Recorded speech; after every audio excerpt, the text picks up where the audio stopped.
Hi,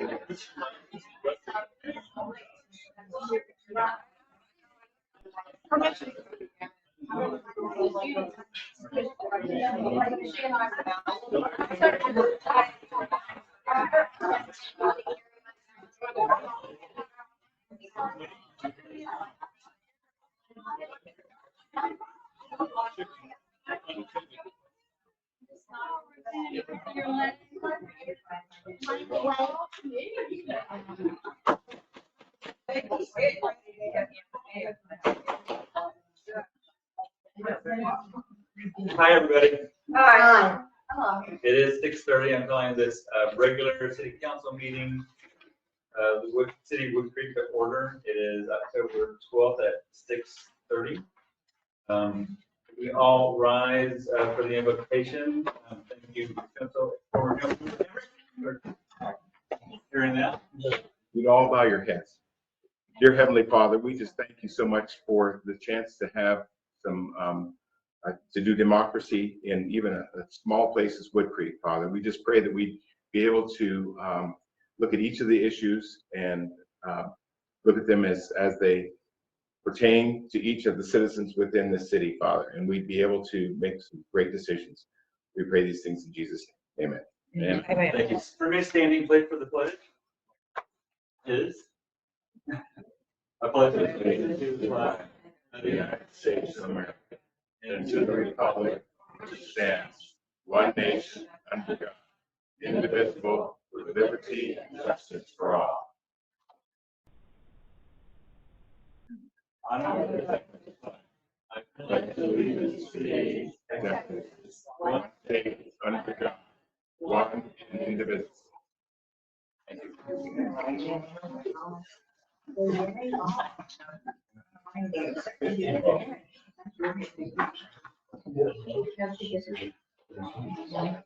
When you're ready, call the roll, please. Yes, sir. Mayor Joe Fresco. Here. Mayor Pro Tem Aurora LeBrun. Here. Councilmember Chris Grummer. Here. Councilmember Deborah Hines. Here. Councilmember Joe Guitarbo. Here. Councilmember Brent Foley. Here. Thank you. Our public comments, President Diane, you correct her? Okay. John Epley. Yeah. 3 minutes, please. Come up here. Let me miss the TV.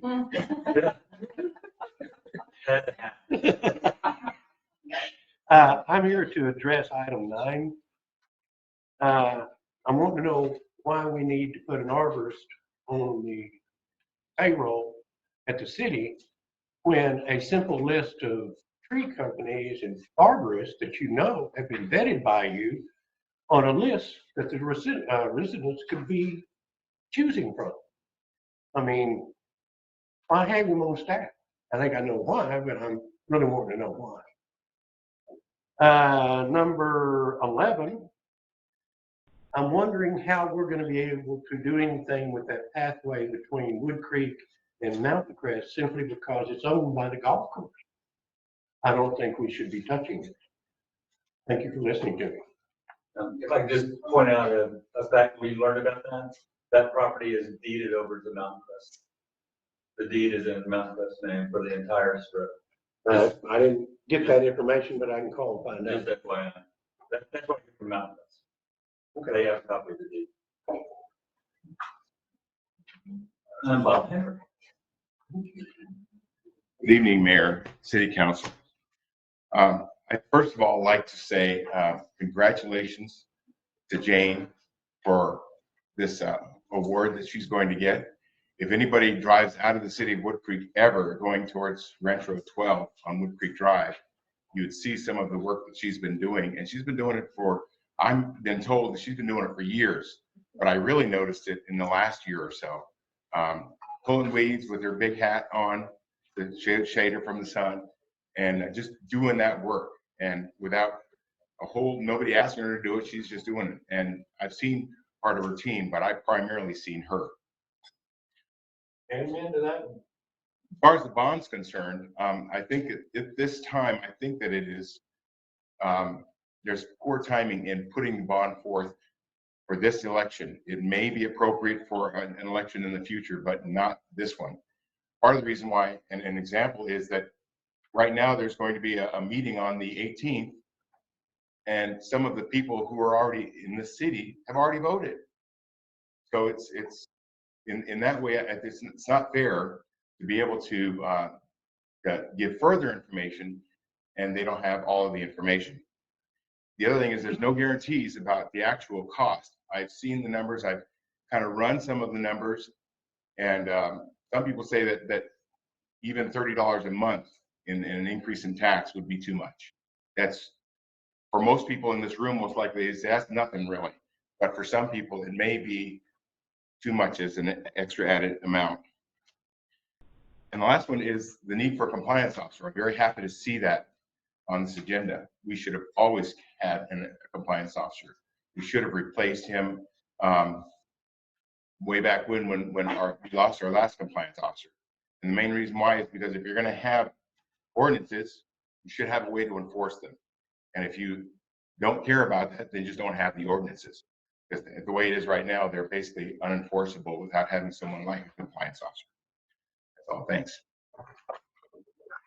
Okay, so we'll move into the consent agenda. I would like to take a little point of privilege on number 1, the proclamation celebrating the Wood Creek Arbor Day.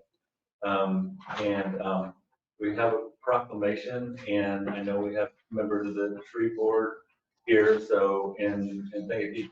I'd like to give this to the tree board. Dorothy, you can come up here closest.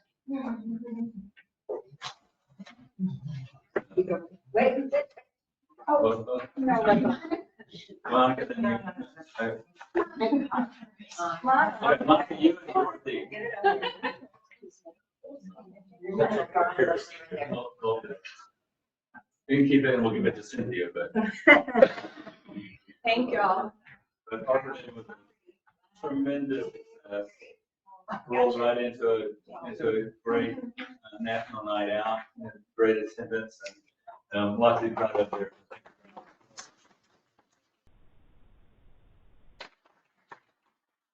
So I would entertain a motion to approve the consent agenda. So moved. I'd like to pull item 3 if possible. Want to review the financial statements? Yes. So we will, we'll vote the consent agenda number 1 and 2, and we will pull 3 and so we have a second on the consent agenda 1 and 2. Okay, Councilmember Catarba, you call the roll. Mayor Pro Tem Aurora LeBrun. Aye. Councilmember Chris Grummer. Councilmember Deborah Hines. Aye. Councilmember Joe Catarba. Aye. Councilmember Brent Foley. Aye. And thank you. Thank you. Councilmember Hines, you want to? Yes, I did. Thank you so much.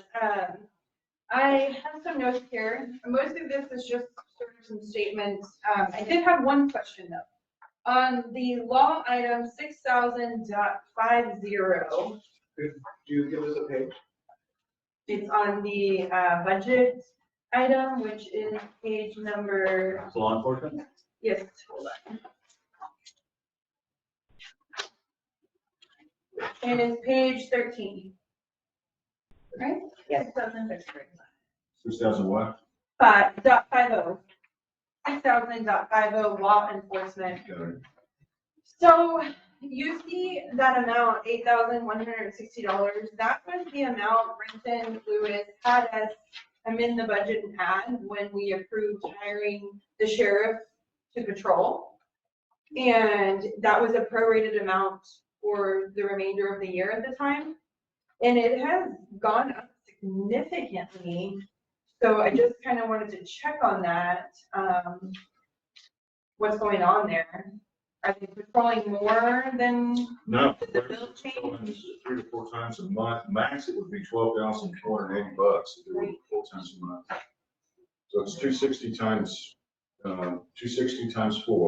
260 per shift times 4. If they do 4 times a month, multiply that times 12, that's 12,000. Well, yeah, and it's not the whole year, right? Because Right. it was Just just, July. I don't, yeah, it should be less than that. For a whole year, it'd be 12,000, and about 12,500. you see it's at, I'll look at that. I'll go and look at that, if there's anything that was what miscoded. yeah, it just seems odd, because it jumped up to $14,000, so, it was just kind of something I, Yeah, Year. there's been no change. It's still 4 times a month, $260 per patrol. okay. Okay, when you're talking about the item 6,050, the 14,169 is year to date. Didn't we have to pay, didn't we have to make a payment to the constable? We did. And so that might be that amount, I don't remember. We did have to make a payment, but when. But I think that would have been most of this. It was one time. It wasn't. What's also confusing is when Brenton had us amend the budget, why wouldn't that payment, I believe at that point in time, maybe it wasn't settled yet. I thought it It was. was not. So, but It was it's not still settled. more than that. Yeah, No, I'll I look think at it was about what, 6,000?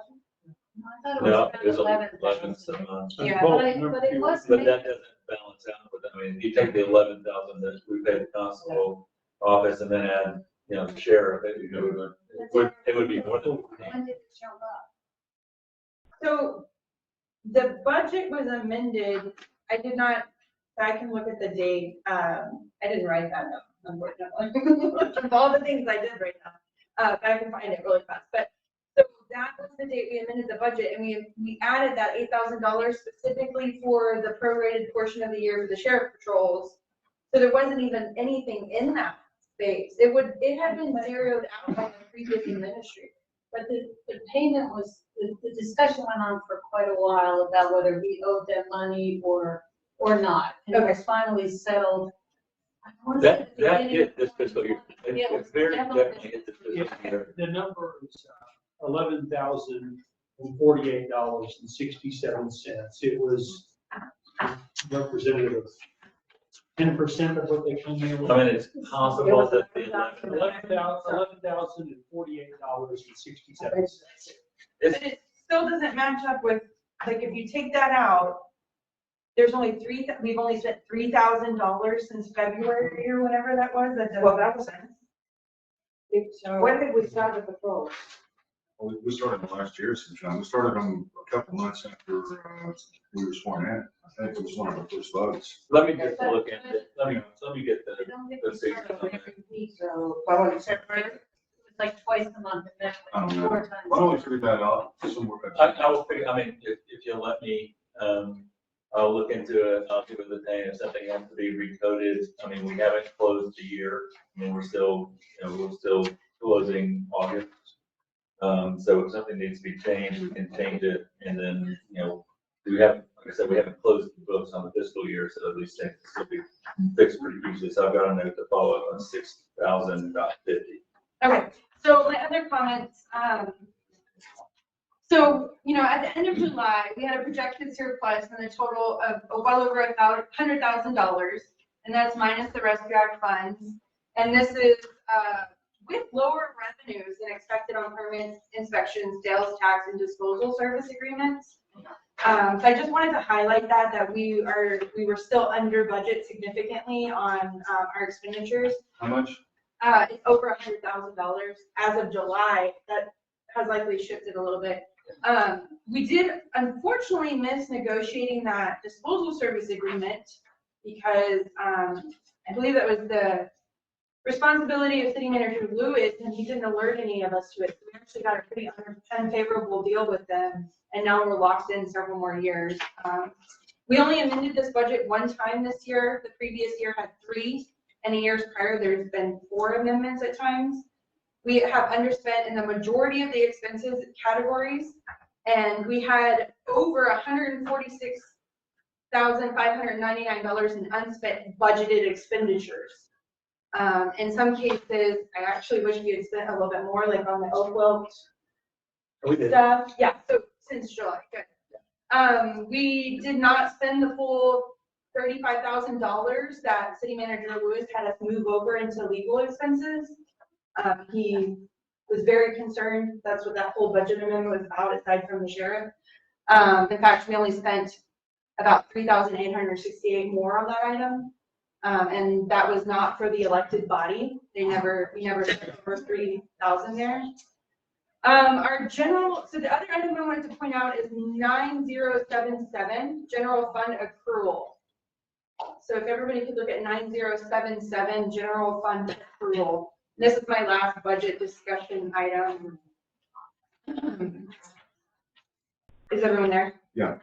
Okay, so if you look at this item and you look next to it in the budget, it shows a deficit. So this is where they were planning to draw out from reserves into the general fund to cover budgeted expenditures. That same line item in the future would be where we would account for a surplus. So just wanted to point that out because people were really worried about a zero budget. And so instead of just throwing funds into accounts where we might not need them, I mean, it's good to have a contingency reserve. I maintain that one. That was a good decision. But I just wanted to highlight that there's this item here where you can show money going back into your general fund.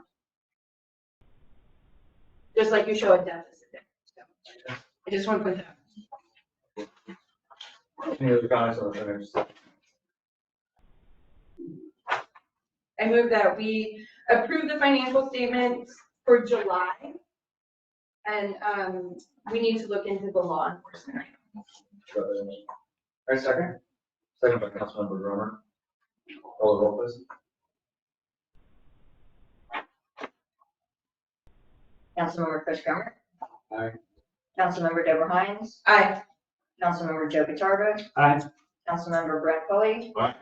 And Mayor Pro Tem Aurora LeBrun. Aye. Thank you. All right. So the highlight of the evening, the Spirit of Wood Creek Award. It was not just Jane Little, it's Jane, it's like Jane and the team. Wow, right? Is the name Women of Wood Creek? No, Weeders. Weeders. Okay, sorry. Didn't mean to gender it. Thank you. Yes. Yeah, if I may, it is a good day, and glad you're here, Jane, with your team. And when I hear Weeders of Wood Creek, for some reason I think of Willie Nelson. So, That's a good. right. So first of all, before we get started, Jane, I'd like you to introduce yourself and your team, and just tell us a little bit about yourself, if you don't mind. Okay, well, I don't really think I'm the head reader, but I think that's Will. I would like to introduce this fabulous team that's we've all been working together about 3 years. We have a couple, Lynn and Daddy Jones, my neighbors on Wood Creek Drive, Carol Warnley. We have Ruth Ann Gibson, Gilbert, who also is on our Parks and Rec board. We have Randy and Denise Renter, who are one hole over from us on two, and then my wonderful across the street neighbor, Phyllis Ergo. And we have done everything from move rocks to pull weeds to carry water across the street, mulched, moved mulch, moved mulch, dug up nutgrass. Anyway, we've had fun together, and we wanted, when people drove into our wonderful community, we wanted them to go, oh, this looks nice. Or if they live here, I'm proud to be a citizen of Wood Creek. And thank you to this fabulous WOW team. We could be Weeders of Wood Creek, Waterers of Wood Creek, and anything else that starts with a W. I can think of a couple. Don't. So the presentation, this is what was established to say thank you to people that go above and beyond to make this place what it is, you know, the spirit of it and the heart of it. So your team does reflect that spirit and the heart of it, and we thank you for it. It's our honor to present you with this award, Jen. Is it a bottle, is it a bottle of champagne? Oh, it should be.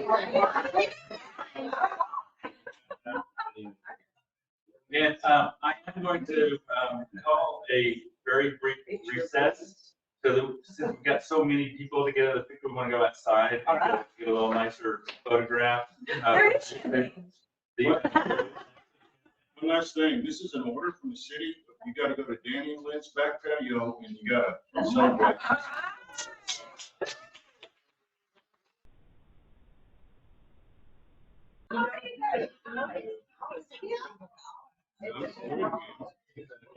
Everybody outside, just right here on the floor. Come on, Robert, here now. Yeah. The lighting is perfect.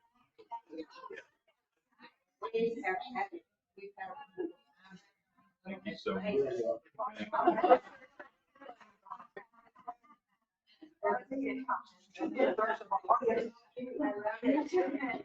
This doesn't get you off the hook. Glad I like it here. Thank you. I've liked the additional amount of testosterone that would grow much facial hair, and as I hit 40, I let it grow out, and then Amy finally said, you can leave it this time. Never.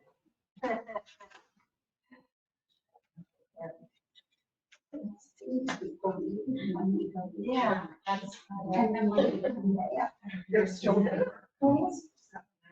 And you know, I'm like a shame. It's not fun because traffic is so loud. It's not like you're having a pleasant time and having a Right. conversation. Be quiet. You know, she's not bringing earplugs when you do it. Yeah, so, yeah, she's really nice for us. Really wonderful to do that. But I have been wanting that better. Oh, so it's Angelina too. Yeah, you said that, Angelina, and you said you lost one all of a sudden, and I lost like 2 or 3. Maybe it's just too dry. I do. I mean, you know, if we could get some rain, but we could not. Yes. Coming up. States where we No, are. wait, they know now that it's Sundays. Oh, really? Yeah, when I was looking today, it said, Sunday was, different. I didn't get any info. He said $30 more. Anyway, I thought it said that Sunday, 20% for that 2 cents you change it. But that keeps, he said he's selling it. I mean, I got a little warning on my way. There might be a few small. $1,000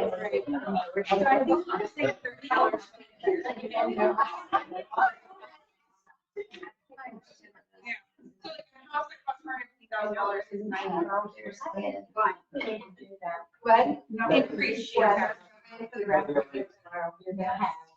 Right. Really? That is. Anyway, I think we talked about that. I know we're not really. They wanted to like throw and these are numbers out on this. Problematic. We went in last night and. Do you see the part? So he said it's $30 a month, your house will value. $1 million. $1.8 million. To have a value of $30 a month. Because it's only 2 cents on every $100 in valuation. So for a whole year, it's only $90 a month, like that. $750 a month. Yeah. Everything. Yeah. You don't have to.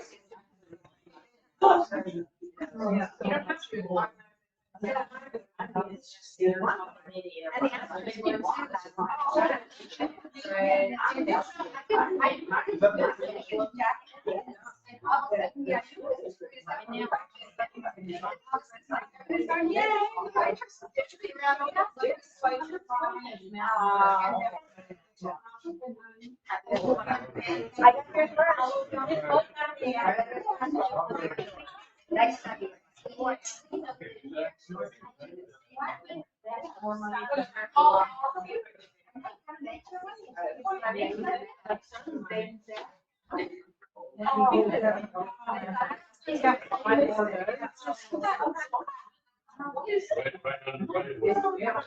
Thank you all for indulging us with that. Yeah, I think she had. We don't have form. Yeah. She go see my doctor. I think if you was Jack doctor to me, he's awesome. Dr. Who, that's great. I love that. And We don't have form. No, we don't. Brent's outside. What's Jack? Yeah. Come in.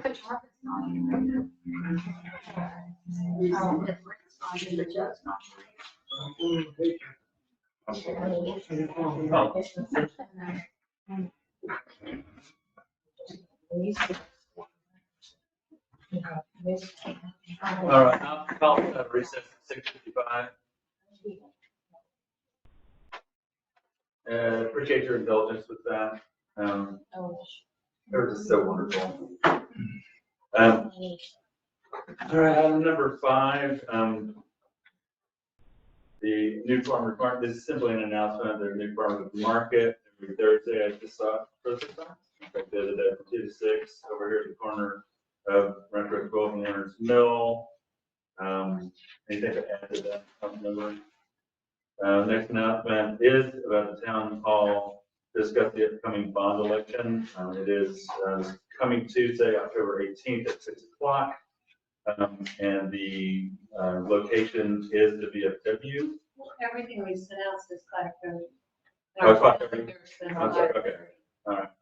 So that's correction to the agenda. So it'll be 5:30 at the VFW. And so, yes. So I just wanted to comment about the number $30 a month. The bond proposal represents a 2-cent increase per $100,000 of valuation. Sorry, $100. $100,000. So the number $30 a month, and it's unfortunate Bob's not here because I'd like to know if his house is worth $1.8 million, $100,000. Yeah, $1,800,000 would be a $30 a month increase in taxes. And we've shared a lot of those charts, but a $450,000 house is $90 a year, $7.50 a month. No, And that's based on 20 years. no, that's a 2-cent increase in the Just simply initial the 2 cents. of that year. Yeah, because he said $30 a month increase, and that's not accurate. And I just wanted to clarify that point because that can be kind of scary, and I don't take raising taxes lightly. Yeah, we'll make sure that's covered. I mean, I did talk to the bond counselors today. And just sort of talk about some of the discrepancy, misunderstanding, so that, you know, it happens. And one of the problems, like we got a call to the office that says, okay, well, it says here there's a 40-year bond. And that's language out of the statute. It's you know, it's sort of the lesser of these two things. And it's not 40, I mean, that's a maximum of 40. You can do Yeah, you can do 40. We've been using 20 as a sort of guide. But it's going to come down to what happens post-election and what council and our financial advisors are able to do with the bond. Because it could go, you know, out for, you know, general support, and so go to, you know, a bond broker, and might be a higher interest rate for a longer period of time. If it has to be held privately and goes to a bank, it might be less time at a better interest rate. So some of these figures are going to come out, but these are, you know, sort of, you know, educated, you know, assessments of what would happen, you know, at very solid. From Hilltop, I mean, we didn't. From the security people. I just wanted to speak on the concept of why 20 versus 40 years. My understanding is it's based on the assets life. So a road at 20 years would need, again, to be replaced versus if we were to build some structure, we could leverage a bond for 40 years. And that's where the 20 years, that's where the 20-year time frame came from. Right. Is that's they set the, you know, age or lifespan of the road. Can you get those numbers again? You said for a $450,000 house, you'd be looking at, or value, you'd be looking at $90 per year. Yeah, and that's a rough Yeah. estimate because what is being shown to us is that we can borrow up to a certain amount if voters approve it. That amount, based on analysis from Hilltop Securities, based on our current home values, the amortization schedule they provided, we as council said we want the increase to be under this amount. We're not willing to go higher. We'll deal with that amount of money and get what could be done if approved, right? So it is a 2-cent increase from this year's INS. So interest and sinking our debt service, it is a 2-cent increase. It's less than the 2019 tax service rate. So yeah, if you do the math out, it's about $90 a year for our average home. On that valuation, divide it by 12, you're talking $7,500 a month. Yeah. So, I mean, it's not, I mean, that's a cup of coffee. It's not minimal. It's. Right. And I just do want to stress, that, you know, the city, you know, cannot, in any way advocate for or against the bond. You can't use city funds to advocate for or against the bond. We can't, as officers and officials of the city, advocate for or against the bond in our official capacities, but we can provide facts. We can provide information that our security advisors give us, and that we know to be true. We know it's true that there's going to be a bond election. We voted that in. That's going to happen. You know, we know it's true that we did, you know, surveys and got information back from the citizens and became part of the comprehension. So those are facts that you know, but you can't have a conversation that says, oh, I don't know why you're against it, or I don't know why you're for it, you know, it's crazy. You know, we can't have that conversation. I would even go so far as to say, I mean, you can't take your First Amendment rights away in a private conversation. You know, that's fine, but you do not want to act, you want to be very careful around this table, you know, acting, you know, or speaking to the bond and just be the, you know, just the back man in this sort of practice. Well, thank you for letting me. No, you're welcome. Item number 7, if we can, discuss and take appropriate action on naming Becky Denton as an alternate member of the Parks and Recreation Board. I entertain that motion. So moved. You have to say it. Number. Okay. Okay, let me see, I move that we name Becky Denton as an alternate member of the Parks and Rec Board. Seconded by Councilmember Grummer. And thank you for that. That was a failing on my part. I missed the meeting. And, you know, I'd asked her if she asked to serve on the board. And I said, well, we have 5 members. And at that time, the Parks and Rec Board didn't have alternates. And so we went back to the council, changed after a couple of meetings, changed that article so that we can accept alternates at Parks and Recreation. And she was very happy to. She is a very good choice. She is.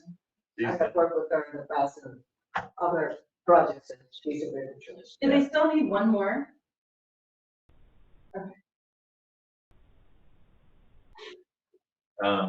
So we take a vote on Councilmember Deborah Hines. Aye. Councilmember Joe Viterbo. Aye. Councilmember Brent Foley. All right. Mayor Pro Tem Aurora LeBrun. Aye. Councilmember Chris Grummer. Aye. Thank you. Thank you. Passes unanimously, and we'll go to number 8, direct staff in coordination with the ordinance review committee. And that's to prepare a request for proposal. This is Mayor Pro Tem LeBrun's item, and this is on the qualified compliance list. I would like to move the council to approve the recommendation of the item. That in coordination with the staff, in coordination with the ordinance review committee, prepare an RFP for part-time services for my qualified compliance officer, not to exceed an hourly rate of $20 and not to exceed a total of $8,000 for the fiscal year of 22-23, and that would include wages and mileage. I second. I'm sorry, did you say maintenance and mileage? Wages. Wages. Wages. Thank you. We have discussed in the past, in other meetings, we have talked about that the work that has been done by council and also ordinance review of we have ordinances, and we are lucky, we are fortunate that we're in a city where the majority of our citizens take care of their own homes and take care of their business and stay within the confines of the code. So we do not have a lot of activity that requires a full-time person. We do not have to spend the full amount. This is a maximum. And then I researched online what is an appropriate hourly rate for a part-time compliance officer, and are they available? And there are certain professional groups where you can approach and hire. You can have more than one. This is for the ordinance review committee to decide. You can have a number of people, a list of people that would be called. We used to do that with interpreter and translators for the Department of Human Services. We had a list of them, and we called them and we paid them as we used them, and it was very effective. I think that is, so that's the reasoning for presenting this item. Just add a couple of things. One is, I mean, we've done a fairly decent job of getting out this, Suzanne, Maureen, every day is handling, code things and working in compliance. And Suzanne has been diligent in keeping things under, just like in shape, but that we can't be everywhere at once. We're also, as part of the interview process with the new city manager, one of the questions has been, about code compliance and going out and helping with those things. So it is a group effort. There are times when it would be nice to have somebody that we can get on the phone and go out and work with citizens to help them through the process. So something that we've been thinking about on it. So just to ask a follow-up question. So this pool of candidates, they have specific training? Yes, they are professional organizations for compliance officers. You can work with them, and then you can say, we're interested in having somebody that would be, if you want to call it retainer, almost like a retainer. We don't accept, we pay them for work performed. And then you have them on the list, and if you have a need, the city manager, when hired, you make that decision if there's what they have the need. If they're not needed, then they're not called. I'll also add that when we did the budget planning for this, the personnel services, we had some wiggle room, and there was money not specifically budgeted, but it was understood that if we decided to go in a direction like this, that it could be moved over to that. So it's actually in the budget. We're not asking to recreate the budget, it's just to sort of codify, if you will, that budget. Will this person provide their own car, their own transportation? Oh, yes. City vehicle? Yeah, that's something that would be in the request for proposals. You would have to put the qualifications. And one of the requirements that can be is that they have reliable transportation, and they will be reimbursed at the IRS, I don't know if it's mandated or at the IRS mileage reimbursement rate. The IRS approved mileage reimbursement rate, but we do not have to provide the transportation. And I believe that this is something, yes, we hopefully will have a city manager in a few weeks. And I believe, that we have very capable ordinance review committee.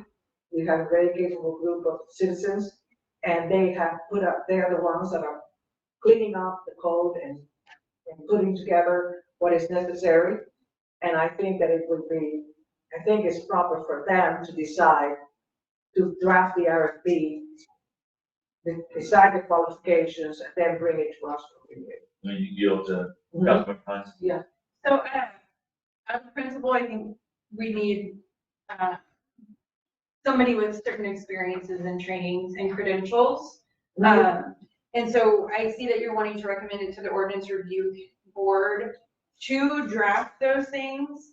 So, I just wanted to bring up the things that we already came up with when we had a city inspector, and we sort of ran up against a wall and realized that he was never really given a job description or any sort of, I mean, he had some requirements for trainings, but there was just kind of this big gap. So, you know, we had a series of things, 9 items, where, you know, they were gonna work less than 15 hours a week.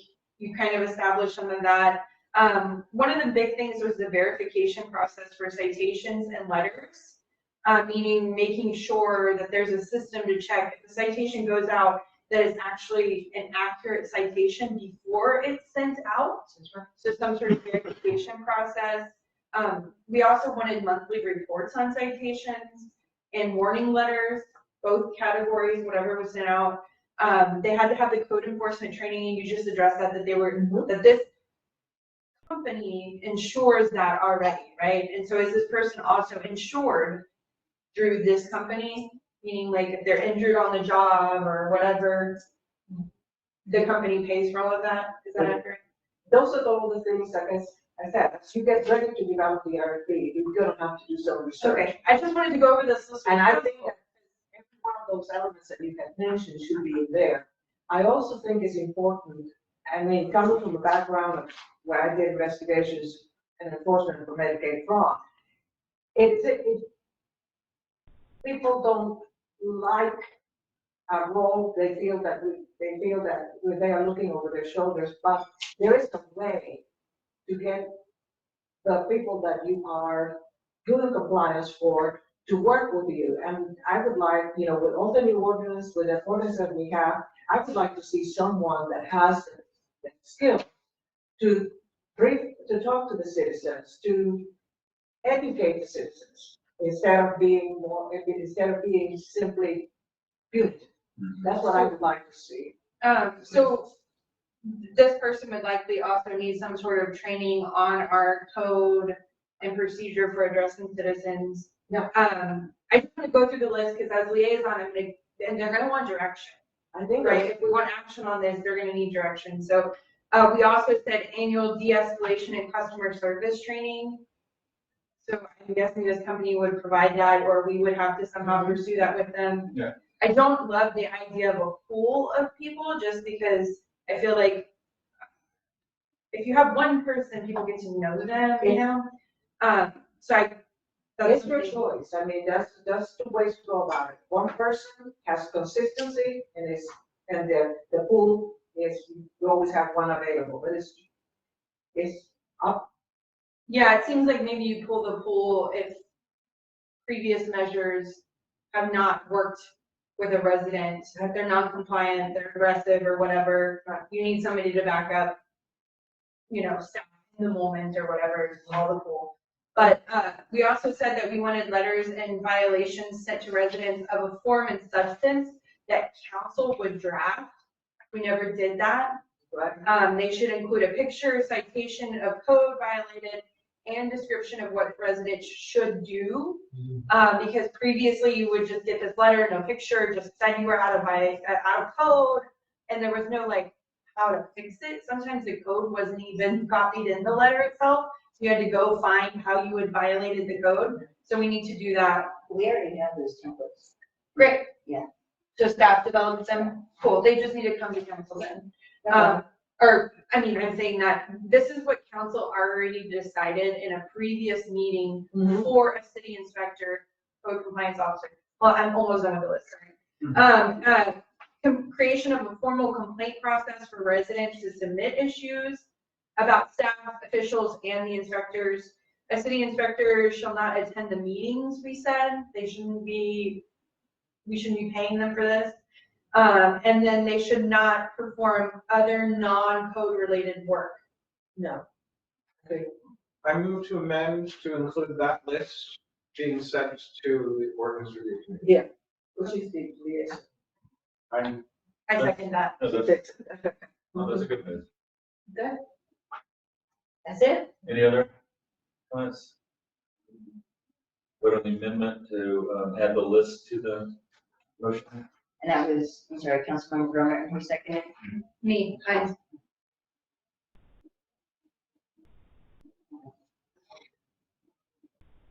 Councilmember Joe Pitarva, Aye.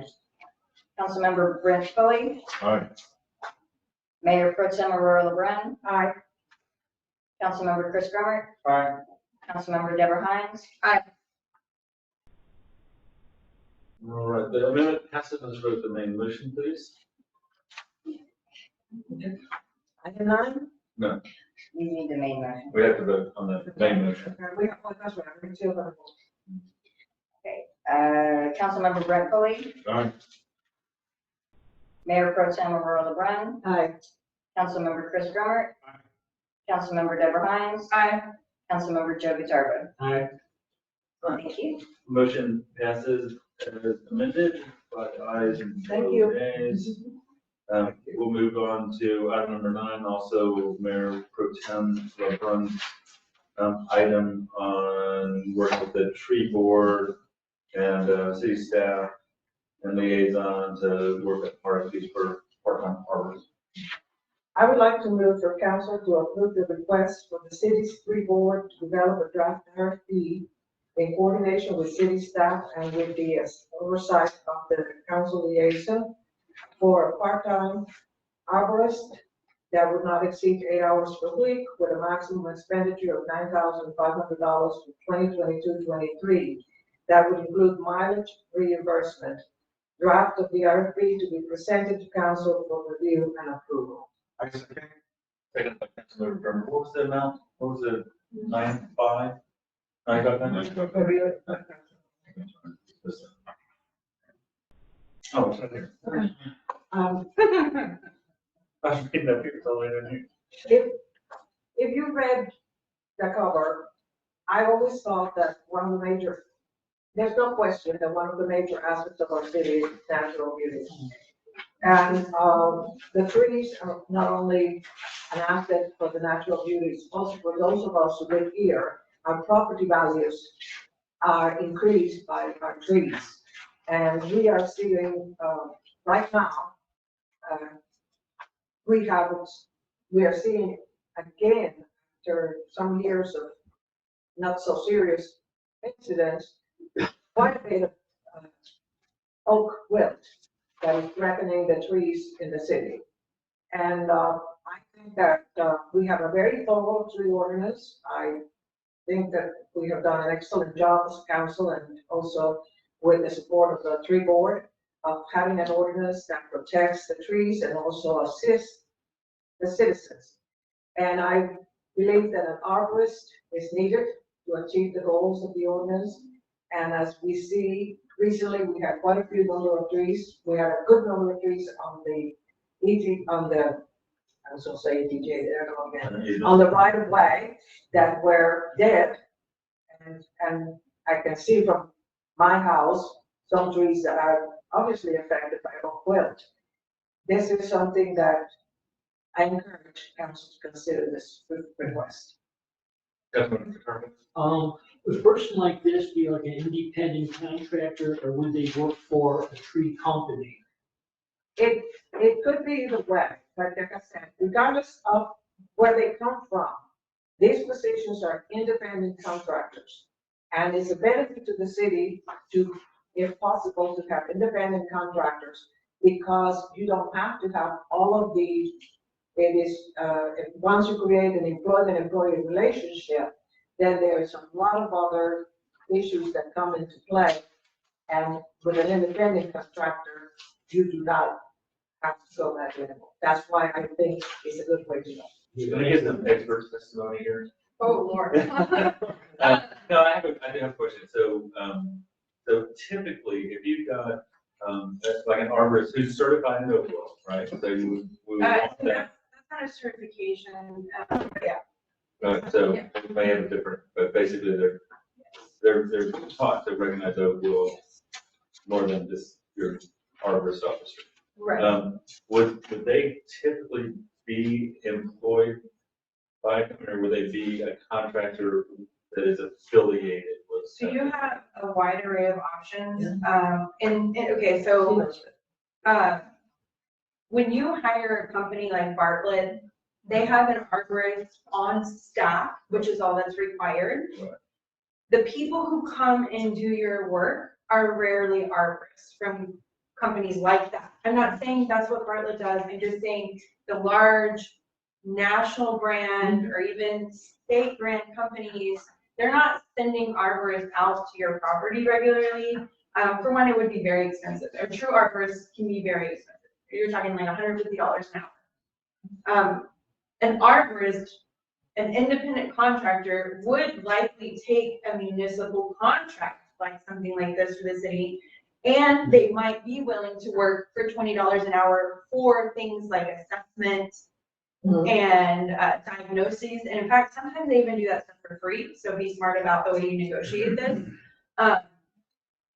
And Bartlett might have people that do that. Now, if you're looking at Oakville specifically, that is, well, the city needs that. That's like a very niche group of people, so you're really narrowing your options down. You almost maybe even want to think about two different sources, because I know that Texas A&M will even come out, I believe, for free. So again, just be really smart with what you're pursuing. I do want to speak to one thing about this concept that the city could potentially create a list of vetted arborists. In fact, I already talked to City Manager Lewis about that many months ago. It is not possible. The city cannot advocate for businesses in any way because it seems like such a simple fix, right? These are the companies we already use, we've ran their credentials, and he was like, absolutely not, the city can't do that. So unfortunately, while it's a brilliant plan, I got it myself, can't do that. So yeah, so the city could find this person. I would suggest you even look at other municipal arborists because that's its own thing, training. Because when you're dealing with right-of-ways, that's very different than an 800-acre ranch. And so they're also trained in like what kind of trees are good for municipalities. You don't want to plant fruiting trees next to roads or over, certain public areas and things like that. So I know that there is a member of your tree board who can elaborate on this more and who has researched all of this. Jacob is not certified or, trained in Oakville. He's not a municipal arborist yet. This isn't tied to my family at all, this item. I didn't even know it was gonna be on this. Not that that was really inferred, but I just want to be clear that I'm not advocating for us to get business or anything here. I did have a couple of questions on this, though. Again, we want to outline their duties and expectations in advance, right? That's part of the RFQ process. But I think actually having something that's then given to the contractor afterwards, right? Because you apply for something, you're like, oh yeah, I've got this. But then when you start the job, you almost need like, okay, this is your operational manual. This is what we expect. My questions though were, and this has come up from citizens actually, they're frustrated because the tree board's not addressing trees on their property. They were confused about what the tree board does. So I would be careful about the concept of a municipal arborist, and we really need to outline their role. Something a municipal arborist can do is go onto property and diagnose, or stop work, like this tree's not dead, you shouldn't be cutting it down. They can go onto property and measure. I'm talking personal property. They can do these things. And we can say that, but we need to clarify because otherwise they're just working on city-owned land, which it seems to me that our residents might be wanting more help with their own trees. I was even contacted last night really late about, I need a permit. I don't know what to do. I don't know how to measure my trees. Can you help me? I was like, yeah, absolutely, we can do that. But so that's one thing, and I can share this list with you all. The next question is, will they be allowed to get jobs from personal property? So this is a big thing that we need to research and outline because a contracted municipal officer or arborist is very different than a hired person of staff, right? So the parameters need to be established whether or not they can get a job from a call they respond to. Yeah. Because the person's going likely to want to hire them because they've created a rapport. I think. Yeah. And so the next thing is, just sort of like that same concept of we really need to establish what is their role in the city relations, personal property, public property, if they can get jobs that kind of stuff. Because you're not, the city arborist, if you hire them to take a tree down on city property, that's not gonna be $20 an hour. That's gonna be more like $150 to $200 an hour. If you're hiring them to come and diagnose trees, $20 an hour. And the reason is the risk that you have to pay ground guys, all of that other mess. And so the last thing I wanted to ask is, where are we paying for this? Is it personnel services again? Yeah. Okay. That's where the budget, that's what we set aside. It's like, okay, cool. If we decide to do this down the line, we want to make sure there's some money here. It could also come out of, we'd also, take that. So that, I have a fundamental question. We're talking about hiring a city arborist, but part-time. But part of what my thought process was is why, like we took some of those city trees that were like in our right of way that were, that needed to be removed. We called the tree company and had them, and we went out for a bid, and we called the tree company, we had the work done, got a good deal, everything was good.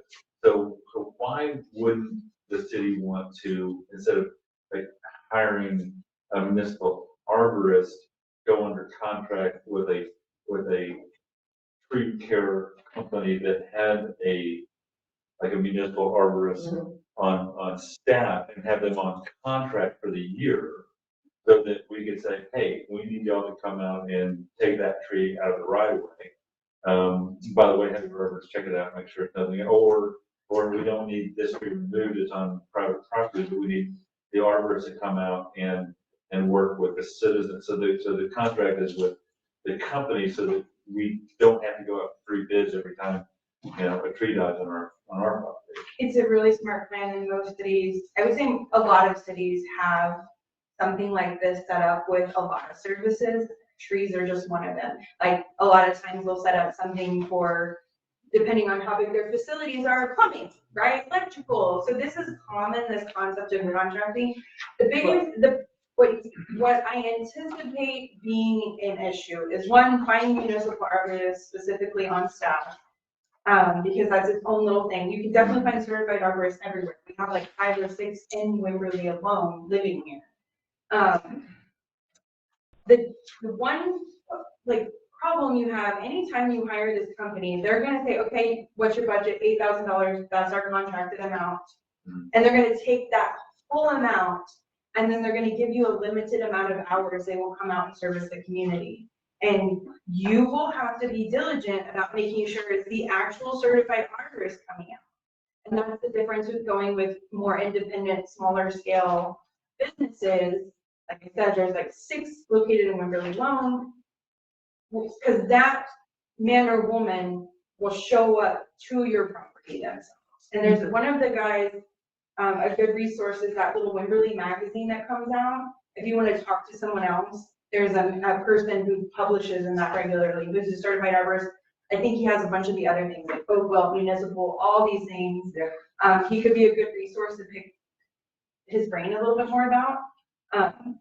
So I think the city just really kind of needs to identify what it is they want and what are the parameters, and then that will help narrow your search down. Yeah, we'd actually do contracts.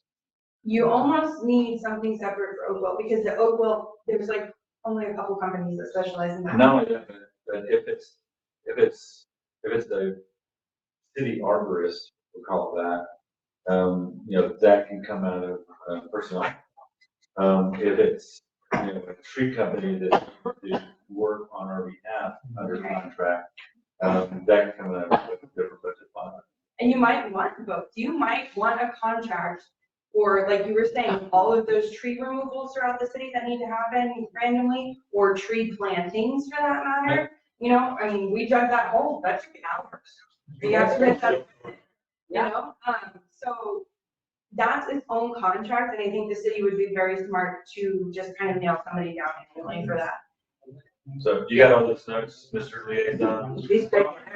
I'm a little confused. I have been taking notes a little bit. I guess what I need to be able to express to the committee is, we're going to do RFPs and also maybe draft an ordinance. I think that the key is, I mean, qualifications, we want to specify that, or is it specified in the ordinance already in terms of the arborist?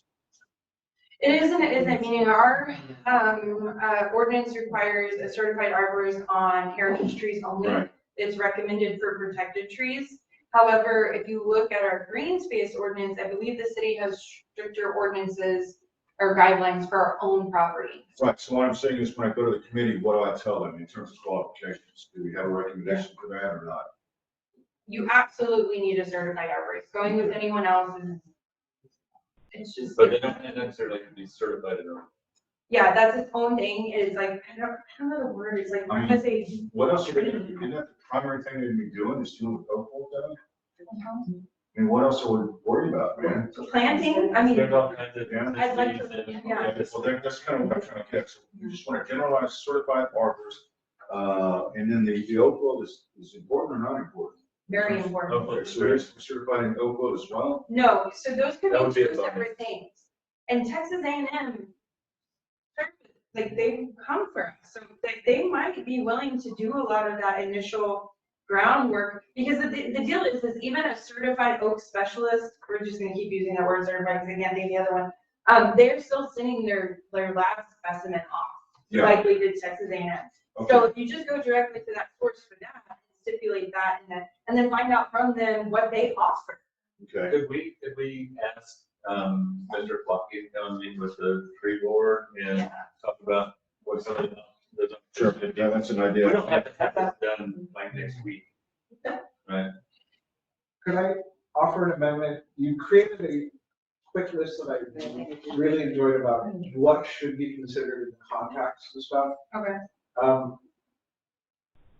Do you have a concise list, or was it off the top of your head? No, I just hear on my paper. Do you want me to like read it again? No, I would just like for men to have that particular specific list sent to the tree board as well. Okay, well, That's like a template to go off of. got it, so, second. great, but what is the list? I mean, that's for what, qualifications or duties? Is it two things I'm trying to focus on? The list. It covered everything from like, would they be allowed to get jobs off of personal property? Yeah, I've got two of those. Are they gonna look at the individual property, and two, will they get jobs from the work? Those are two considerations. Is that the list? No, there's other. Okay. But it is on that list, yes, and then, so what the tree board will do is flush out answers to this. Okay. The other thing I was gonna ask, what duties, do we have a list of that yet? I have diagnosed possibly with oak wilt, but what other duties would this person have? That's because that would be part of this list and what your tree So board. we decide what they're gonna do. So what we discussed is the difference between a contract with a larger company for regular removals, plantings, things like that, versus and maybe an individual that comes out and just does assessments. Right. Those could be two different things. But But what I'm trying to figure out is what I'm gonna tell the committee, what is this guy gonna do? Hopefully diagnose oak wilt, what else? to diagnose oak wilt, you have to be trained in I oak. understand, what else is this guy gonna do? I mean, we're talking about request for proposal in duties, what, I mean, in ordinance, what is this guy supposed to do? Are you asking her to reread the list of things that she just said? If you don't mind, because I have two things written down. One is, are they gonna look at individual properties, are they gonna get jobs from the work that they do, and then what else is on the list? Well, so my amendment was to have that list Okay. basically sent to you Okay, as the liaison, so that it can be forwarded to the tree To the board. tree board with the assignment. Yeah, assign it so that, And I second that. okay, then I'll get a list then. and then that way the tree board will be tasked with kind of fleshing it out with the great questions and considerations. Okay, and then we may have Mr. Clark come and talk to us as well. From personal experience, it does make a difference. I have my trees this year and the company sent an arborist. He was on my property, actually, Good. on my property. And we walked the property and it made a difference when the job was done from prior jobs where there had not been a certified. Did he come back and do the job? He came back when the crew was there. Yeah, okay, that's good, because this is again, what they often do, is the certified arborist is the guy who bids the job, shows up, they tell the crew what to do, and then he's never there. Or her, it can be a her. So I'm gonna kind of go off of your point, which is we both had freezes, these big freezes, and we both were really concerned about our big trees. And we had this whole discussion about it. And I also had an arborist come out, because it was at that 25 to 30% leaf left, and all the research online was saying, yeah, it's a goner, but I didn't want to listen to that. So I brought an arborist over, and I said, your goal in my vision is, can you save it? Not, don't take the first idea of like, get rid of it. Can you save it? And he's like, give it another year, I'm gonna give it vitamins, and then, and the tree's saved. That's what I did. So, I mean, so it's often the citizen's responsibility, especially when it's on private property. Talk to your arborist in the way of, can we save it? So Brent, this kind of brings up a good point of, with the tree board, sharing the concept of the spirit of what the city is looking for, right? The spirit would be tree preservation, because that's what the comp plan survey told us to do. So you made a great point that tree preservation means, what do we do first before we hack it down? Or has it reached the point of no return, and how do we assess that? And that's where they are. I mean, we've seen trees that's like, okay, what, maybe not oak will, but that tree's a goner. Arborist comes out and says, yeah, it's a goner.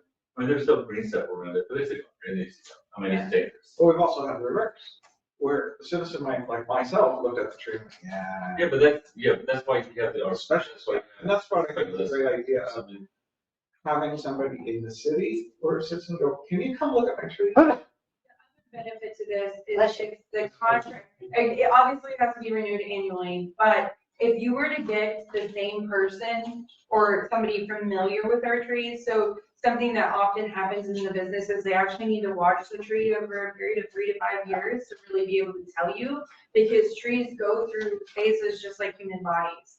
So they can walk on site and be like, I don't know, I mean, this looks sick, I can run some testing, we'll, dig here, we'll look here. I need to come back in the spring when it's popping its leaves again, or I need to come back in the fall when it's falling dormant. So that would be like that concept of a retained person would have frequent visits. Are we talking maybe a multi-year contract then to make sure we don't change the guy every year or what? That would be ideal if you could find that, if you could find somebody willing to sign on for that. And these are, I'd say 2 contracts at least here. Yeah, A company to consistently remove and plant and trim and deal with trees, because you could even do the right of way trimming through them. And then a municipal arborist to respond. Okay, but I'm dealing with the municipal arborist though right now, right? correct. Okay.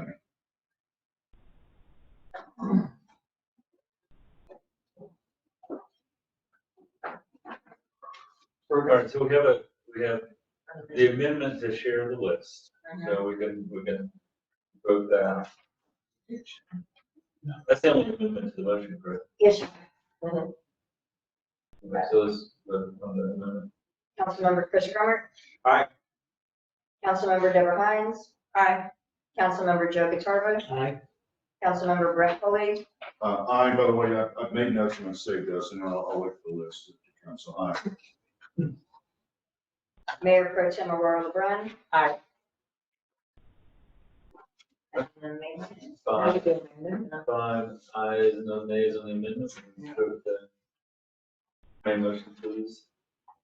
Mayor Pro Tem Aurora LeBrun. Aye. Councilmember Chris Grummer. Councilmember Deborah Hines. Aye. Councilmember Joe Guitarva. Aye.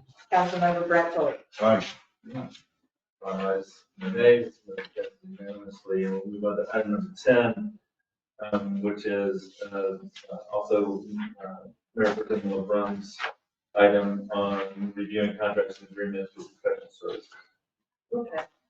I move that council accept the recommendation that upon the hiring of a city manager, we direct staff to review contracts and agreements for professionals or technical services that have been in effect for 3 years or more.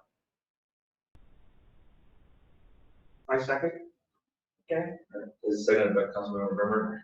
Just as an explanation, with the transition in the city manager, I've been thinking, and one of the things that we did on a regular basis at the state, when we have professional technical services, we would do the contract for 3 years. After 3 years, we do a review, and we could do an extension, or we could go for a new contract. And it's a generally accepted practice. And one thing also that we did is at least on a 90-day, at least on a quarterly basis, we did a review of the services of the contractor, and if there were any improvements or things to be made. So that what I'm recommending here is not an RFQ, it's a request for qualifications. It's not an RFP, it's an RFQ. It's a request for qualification. And this is particularly helpful because it lets you know who is out there that is qualified. And it may be that when you do the RFQ, that you don't have to go to any further because those who are on the contract now may be the only ones that are available. But on the other hand, you may find that there are other companies, individuals, entities that may be able to perform services. You may get an advantage in the price, or you may get an advantage in the qualifications. It is good for the city to look for opportunities to improve and for opportunities to get the best services. So this would be something that this new city manager would be one of his first tasks, is put together this document. Identify the qualified pool of applicants, the document doesn't ask for any cost, just says list your qualifications, your availability for providing these specific goods or services. And then the focus is the skills, the experience and interest in conducting business with us. Then when that is completed, if you have a qualified pool of applicants, you don't have to go through an RFP. You can contact them directly and ask them to do a detailed cost proposal. Personnel, which is critical. If they have more than one person, the list of the personnel will be assigned to the contract, and also indicate at that point that they accept the terms and conditions. So this is this is something that I think is for the health of the city. We are having changes. We're having a new council. We're having a city manager. This is a good time, and we have several contracts that have not been reviewed in over 3 years.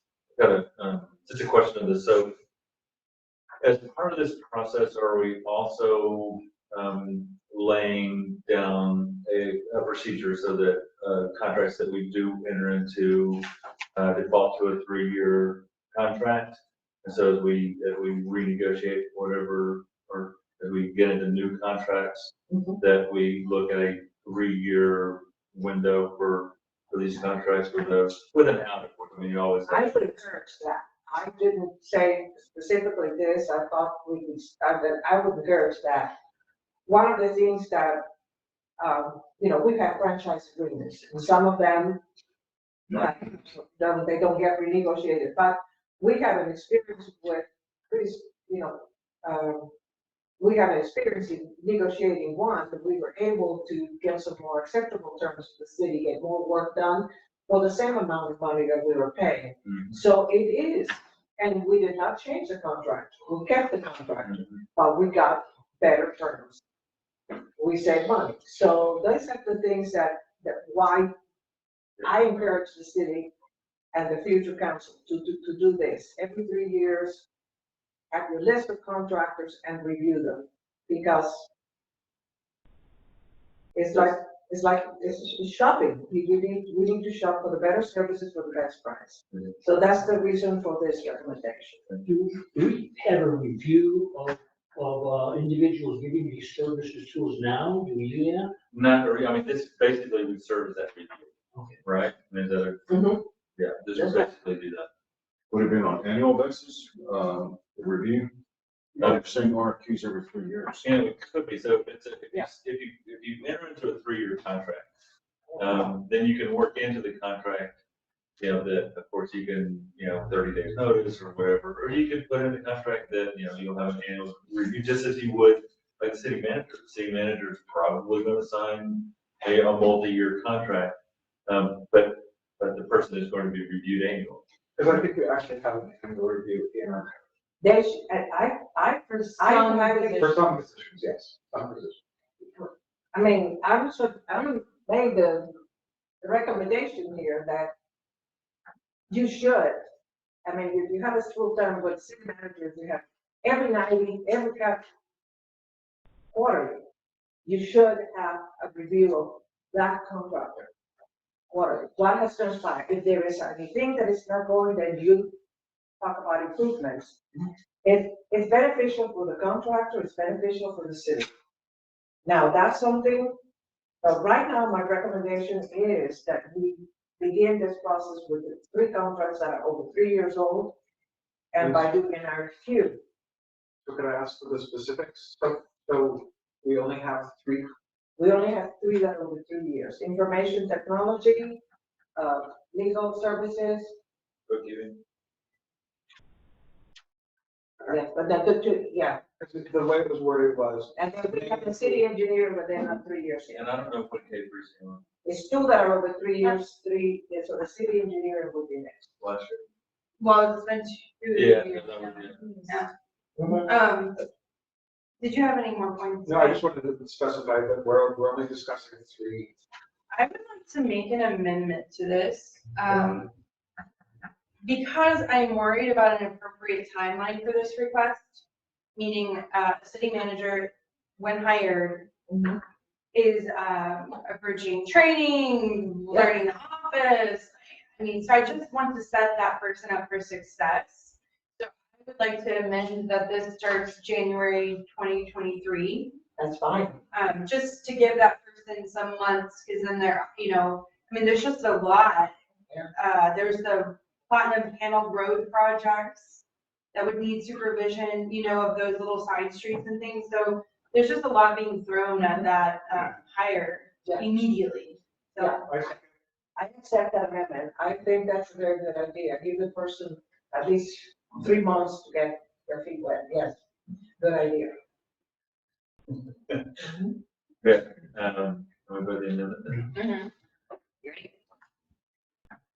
Councilmember Joe Viterbo, I'm, Councilmember Brett Foley, Aye. Mayor Pro Tem Aurora LeBrun, Aye. Councilmember Chris Grummer, Aye. Councilmember Deborah Hines. Aye.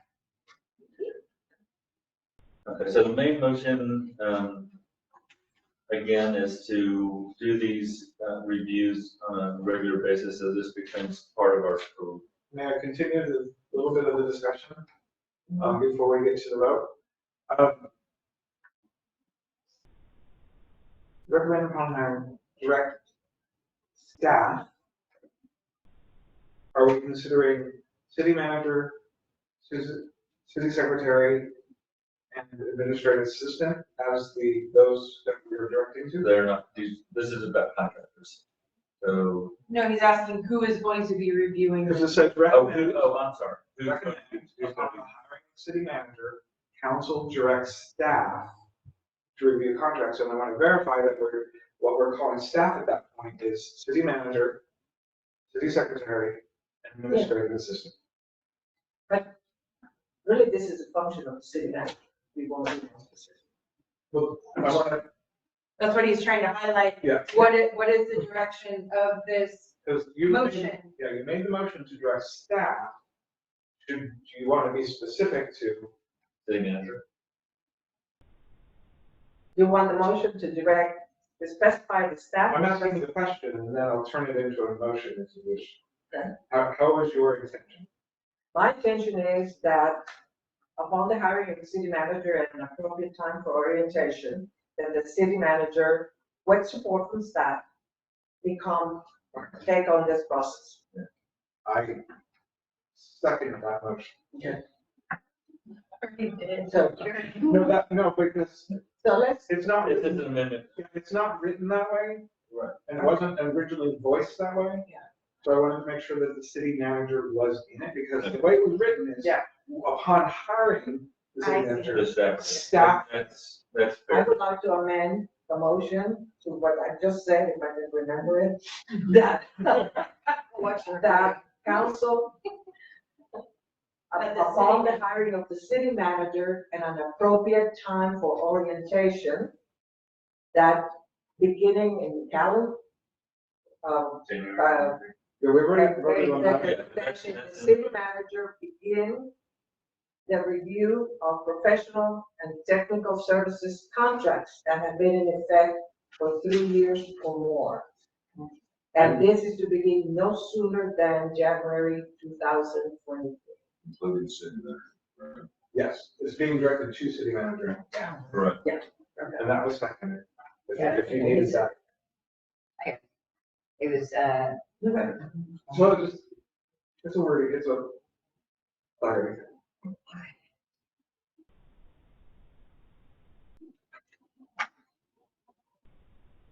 Can she just withdraw her first motion? No, she amended with rewriting the words. Yeah, we'll just accept the amendment. Okay, then we have to also vote on. Yeah, that's, but. so on the second amendment is where we're taking the first vote. Councilmember Brett Foley, Sorry, aye. Mayor Pro Tem Aurora LeBrun, Aye. Councilmember Chris Grummer, Aye. Councilmember Deborah Hines, Aye. Councilmember Joe Guitar. Aye. Thank you very much. 5 ayes and a nay will vote on the main motion. Councilmember Deborah Hines, Aye. Councilmember Joe Guitarba, Aye. Councilmember Brett Foley, Aye. Mayor Pro Tem Aurora LeBrun, Aye. Councilmember Chris Grummer. Motion passes unanimously, 5 ayes, no nays. Item number 11. I actually brought this to the table, so I entertain a motion. Mayor, may I? Go ahead.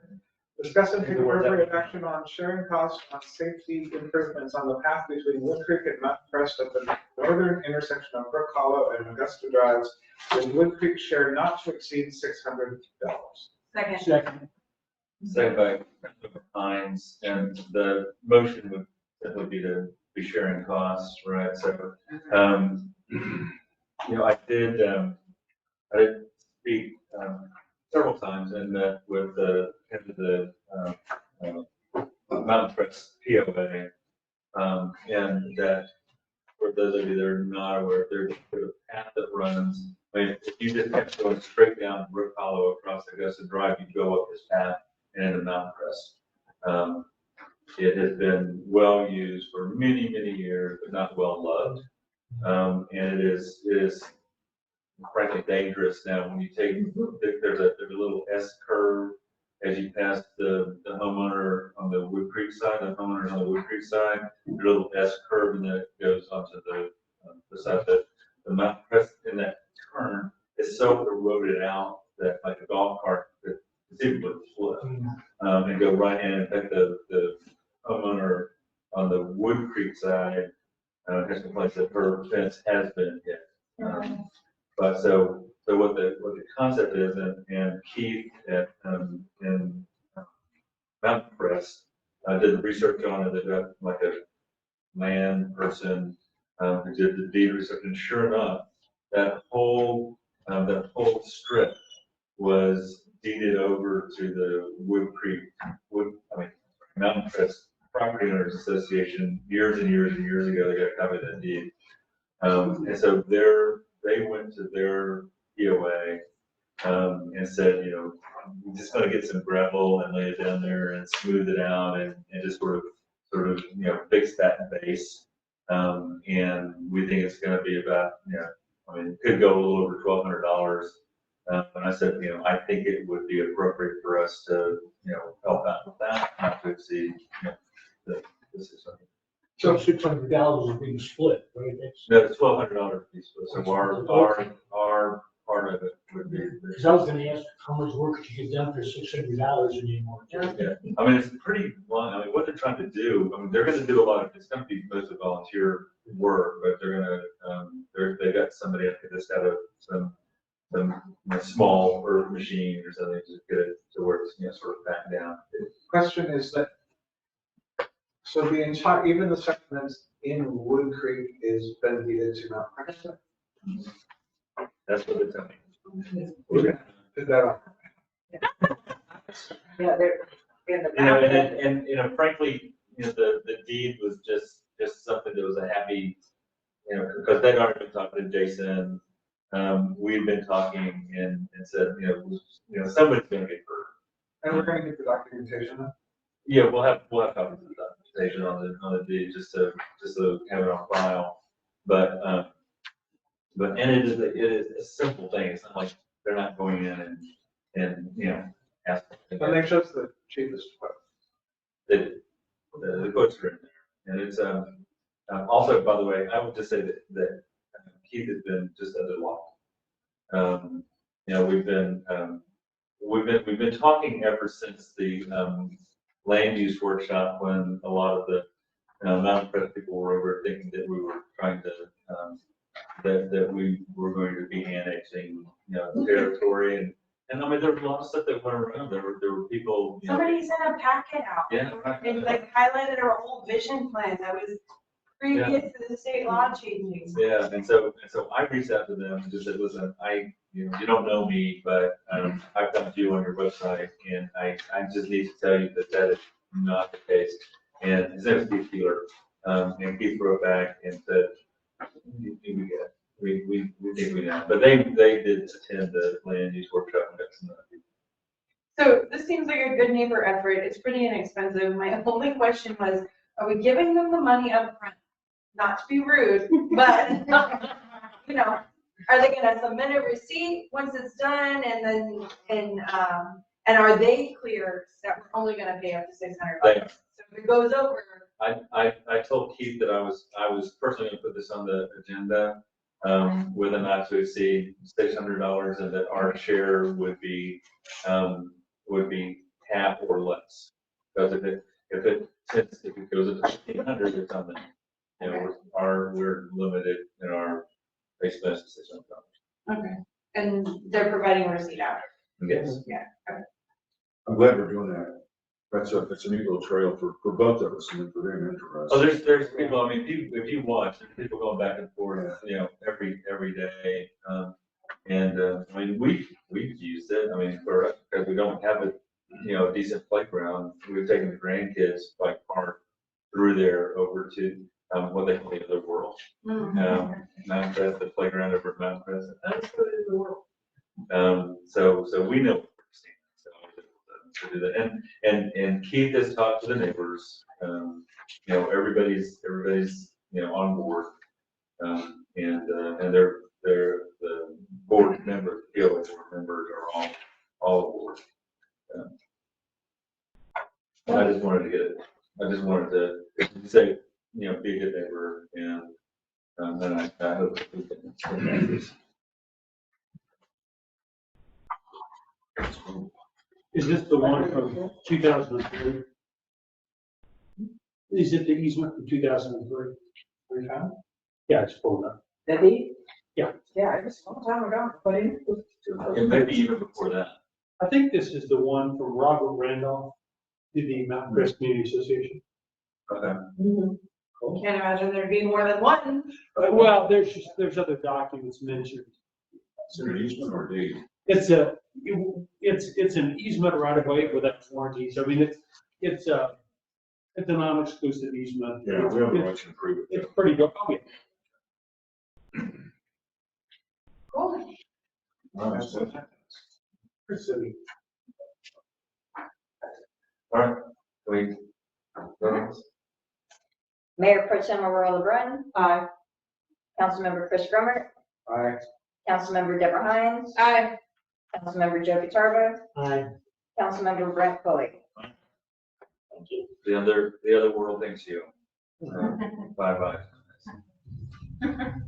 Discuss and take appropriate action. This one is Councilmember Grummer on the 22-23 budget for the Friends of Wood Creek Recognition Award.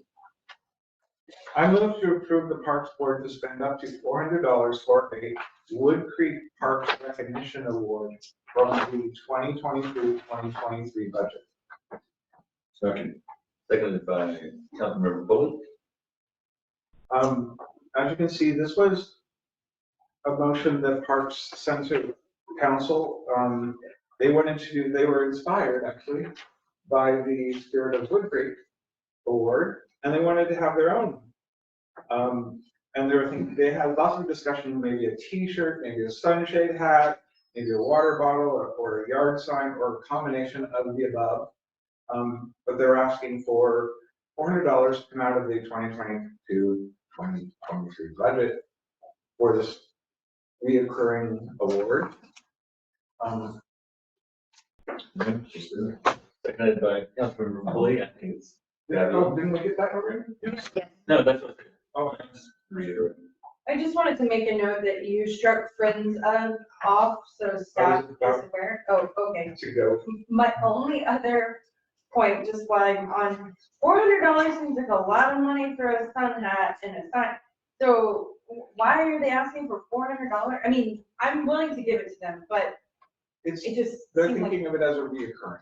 Okay, so this is like $400 to invest For in the these year. products. Yeah, yes. Oh, so it's not an annual award, it's a monthly award? They didn't specify, they didn't specify. Different budget to work from to be able to come up with some recognition for the volunteers. Oh, cool. And I am looking into hats. Okay. $400 by that man. So the reason I do want to address your, as a liaison, while sitting there, I'm not going to speak much as a Parks liaison. But they actually did specifically send to council the wording of Friends of the Wood Creek Parks.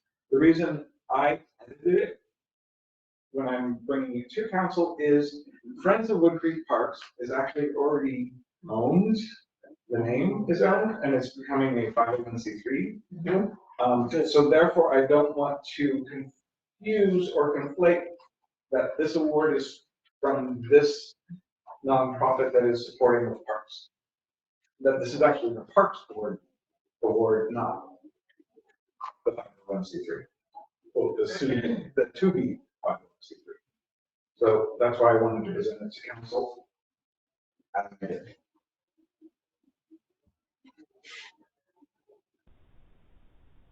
Okay. Any other discussion? Vote. Councilmember Chris Grummer.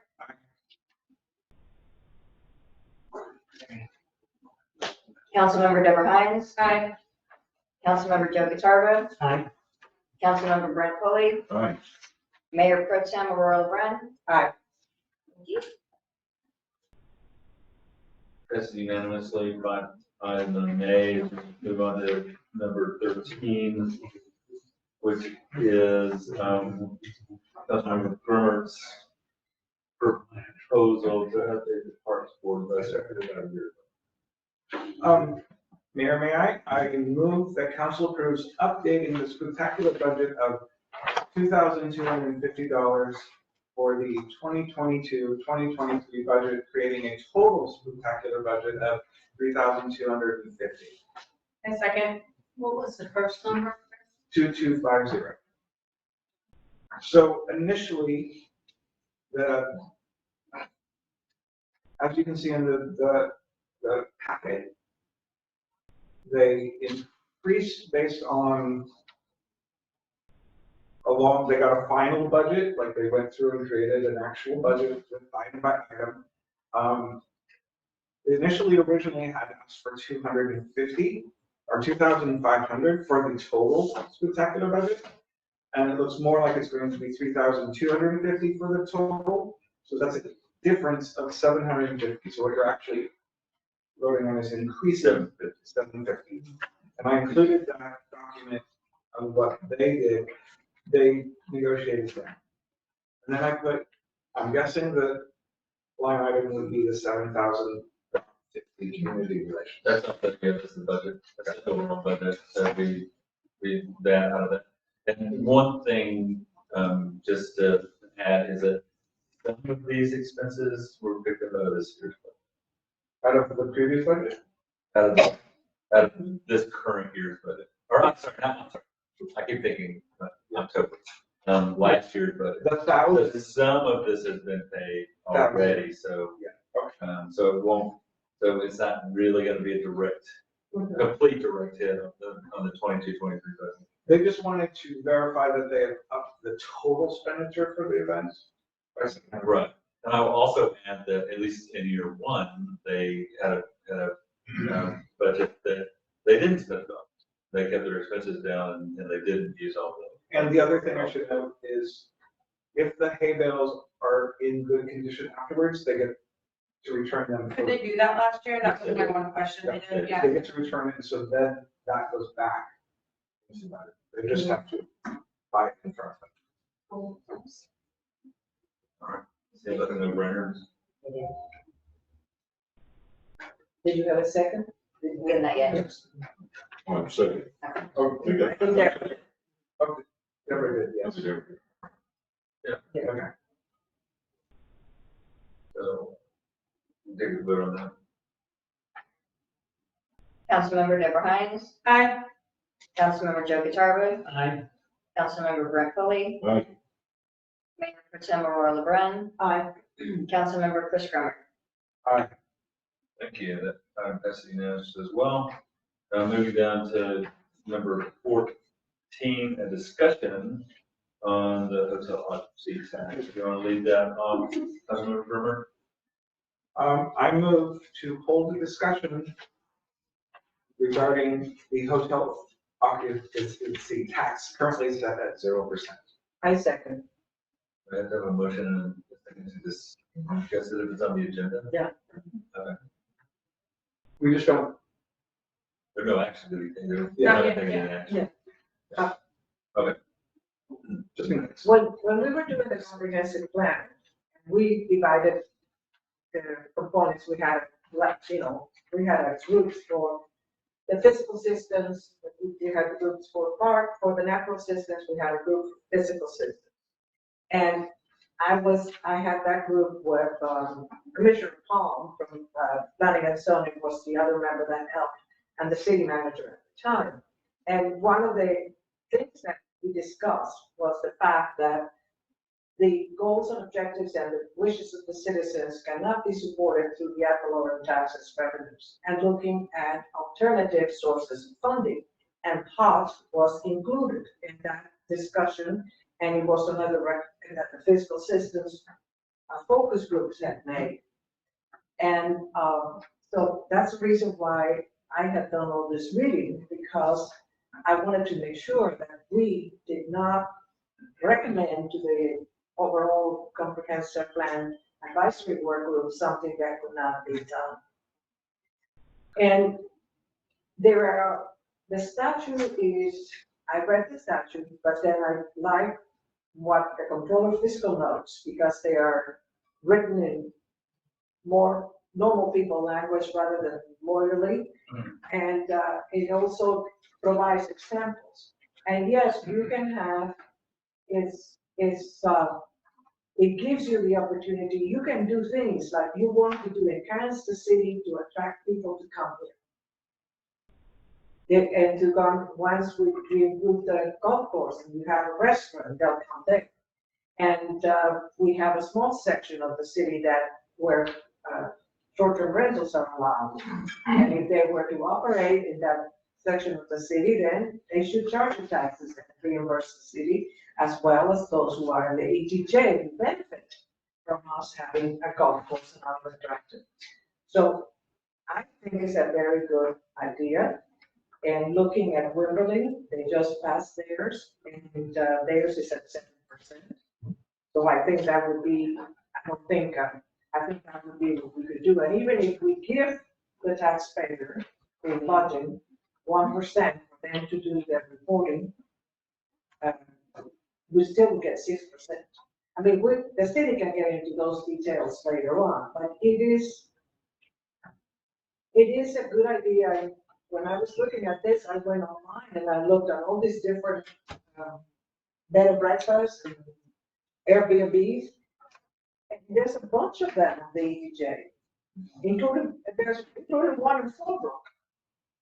Oh, believe it or not, yeah, including one in Fallbrook. So there's a, and you have Messina Inns in the ETJ, the lodges in the ETJ, there's an opportunity for the city to, and you keep it separate, you are going to enhance the city. There's things that we can do. Well, if I, Mhm. Go ahead, it's your item. so I was looking at the comprehensive plan and you know, one of the big points that they wanted was this idea of discussion of trails. And we have the Waverly Valley Trail Complex, which is a connection to all the different tourist attractions basically for our city or for the valley.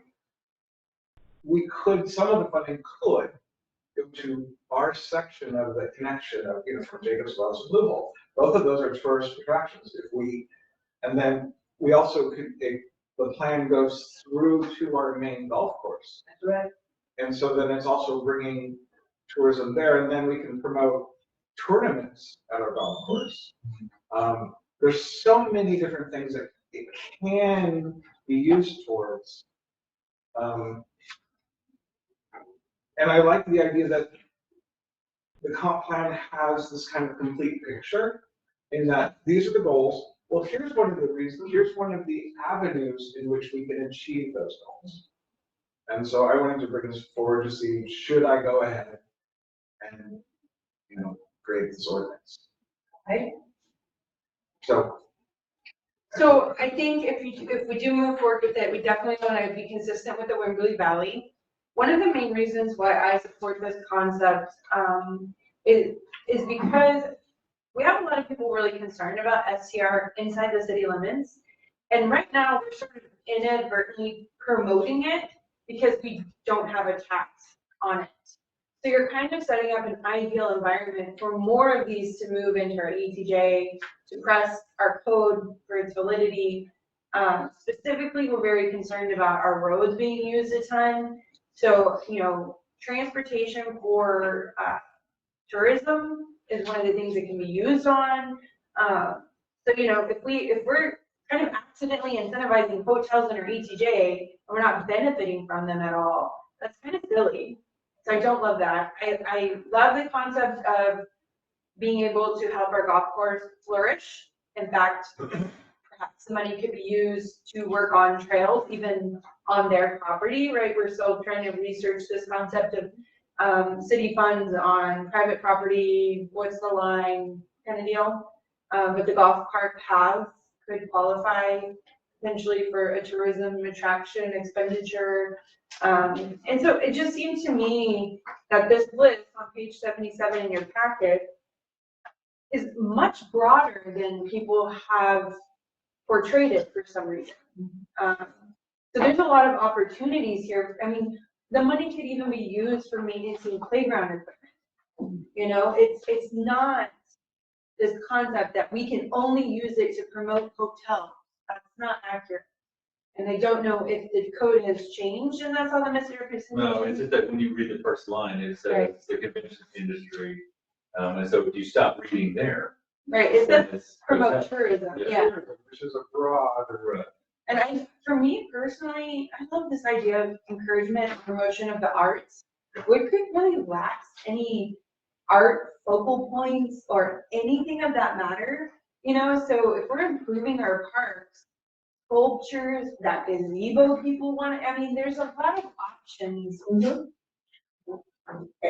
I agree, and that was, Bill Tomlinson, who was a volunteer in the ordinance review committee. That was one of his ideas, one of his dreams, bring art to the parks. And I agree with that. And the thing is, again, what it says in the controller's office, who will be the ones who are the ones who enforce this, is that you can use it to promote your city, to do events. So why not do art in the park? And have people, you know, things like that, you know? There's lots of. And I do want to make really clear, I think, because some people get confused, is they feel as though we're charging the SDR or the, no. Apple Jam. So what this tax is called a pass-through tax, meaning when my mom comes and visits from Nebraska, Are the lights on out there? You're supposed to be on that. Yeah. I'm sorry, I got that. It looks really dark. Yeah, there you Oh, go. there you go. There you go. Now they're on. They were not before. So when my mom comes and visits from Nebraska and stays in a like a hotel or in Airbnb in our ETJ, she's paying the tax directly to the city. The hotel or the Airbnb is collecting it on our behalf. Yeah. So the hotel or the Airbnb isn't paying this fee. It's the guest. Yes, it's a guest. So people don't always understand that. Their argument is, well, if we have to do that tax, then we'll lose business. It just hasn't been, it hasn't proven to be true. I think Deborah makes a really great point, which is we're actually incentivizing in a reverse because the rest of the valley's charging is already at 7%. Yeah, if you're a buyer looking at homes, where are you gonna buy? The place with the tax or the no tax? This whole idea about, enhancing the opportunity for art is just fabulous. And I think what we got to be clear with that idea is that arts is more than just kind of the paintings and little art, little gallery or something like in Wimberley. We got people do things like have kite programs, and we design a kite, and we've got all this open land around the golf course to do stuff like that. I think it'd be exciting to market that idea. And of course, the degree to which we could attract artists here to live. I mean, we can attract all kinds of people who live here who work in the valley. So I think that in general can make it a real nice project. Okay, I so, like it a lot. I think. well, then I will move forward with creating an ordinance and bringing it back. Thank you very much. Thank you. Item number 15, report from the ORC, the Ordinance Review Committee. This is Councilmember Hines, we're trying to sort of bringing things into compliance. Yes, so, I'm offering a report and I might issue a motion based on this report later. But essentially, council compiled a list of items the Ordinance Review Committee was supposed to look at. What the Ordinance Review Committee did is looked at it and kicked a couple back to us and said, why haven't y'all taken care of these things? So the masonry requirement, actually, council already did ask to be removed, and it was just an oversight, I think, on City Manager Lewis's part that it has not been done yet. So there's that item. I'm gonna set that aside for a moment. And then on my first council meeting ever, there was a Board of Adjustment meeting, which was really an interesting experience. And there was a huge debate over the fact that we did not have an appointed council member yet to fill Mayor Rasko's seat. So were we in alignment with code? And City Attorney Bud Whitemore spoke up and said that we should, in theory, create a minor adjustment to that code. If you'd like to chime in on your report you gave me. Yeah, and so all I did, all I did was send an email with a very brief, I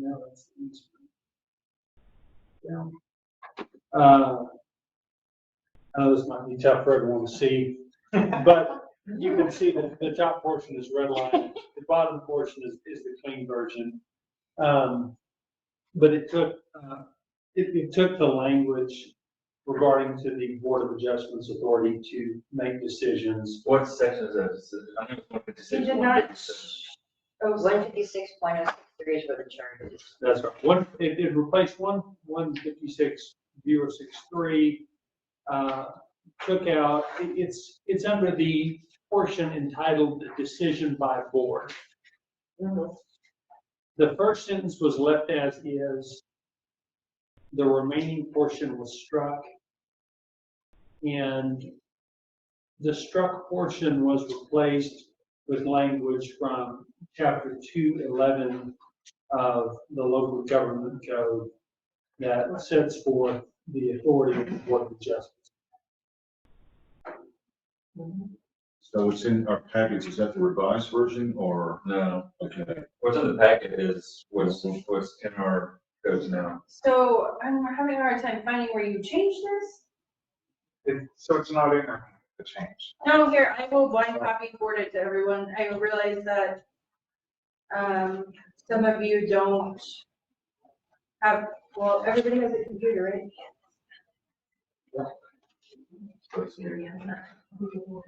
So I'm just not seeing where it's changed. I'm sorry.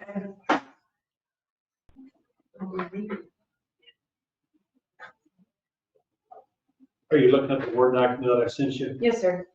Okay. Hold on. Jeff, you already have it.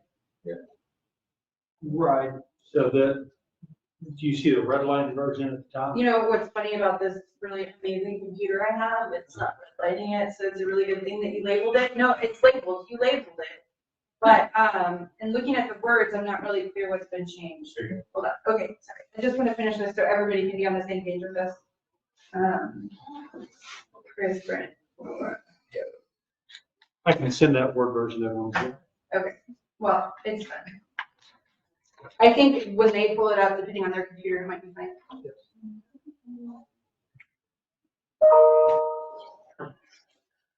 I did not yet, sorry. I will add you.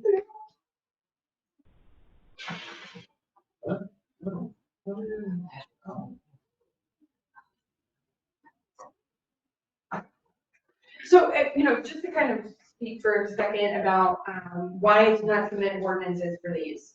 In a previous conversation with City Manager Brent Lewis, during a council meeting about the masonry code, I asked the question, you can go ahead and take it, I still might need some help on understanding, but I asked the question of, or it wasn't me actually, sorry, let me just back up.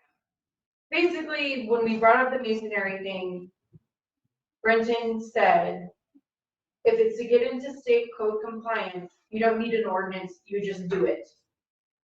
Which is why we didn't end up with a masonry ordinance to remove the masonry things.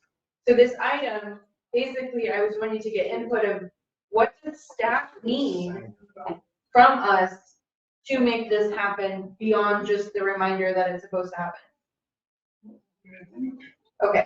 Yeah. So I would like to move that staff removes the masonry requirements from code. Everywhere it says that 55% minimum. Okay. Because it's out of alignment with state code and cannot be there. You cannot be enforced, it should not be there. Yeah. So do I have a second? I second. Staff remove, the motion that staff remove the masonry requirement everywhere it has 55% required. Basically, that's one Yes, line. specification throughout the code.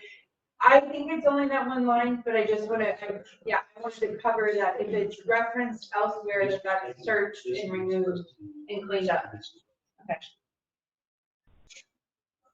And who's second? I did. Yeah, I was asking for that on quite a while, because I remember it was 2019 that he, and the previous city manager announced that that code had changed. Okay. So I think it's about time. Yeah, so that's one thing, we can hold that vote in a second, so let's get back to the Board of Adjustment. It's really strange because, It doesn't show up. on- no, and now I just downloaded it and more of it disappeared. Okay, so the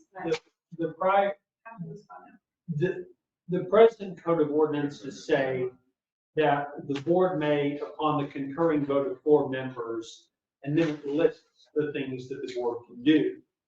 But under Texas law, it says the concurring vote of 75% of the members of the board is necessary too. And so we struck the language about the 4 members and implemented the language about 75%, and then copied and pasted from state law into the draft. The 3 things that the Board of Adjustments can do, and that is reverse an order, requirement, decision, or determination, decide in favor of an applicant on a matter on which the board is required to pass under a zoning ordinance. 3, authorize a variation from the terms of the zoning ordinance. Yes. Just a quick question, is the 75% of the members of the board that is necessary, is that the members of the board that are present or just the overall members of the board? So that was the big discussion we had before, and the board is defined as the governing body. And under state law, the governing body is defined as the mayor and the alderman. So if you have one, say one person missing, then it's impossible for that board to.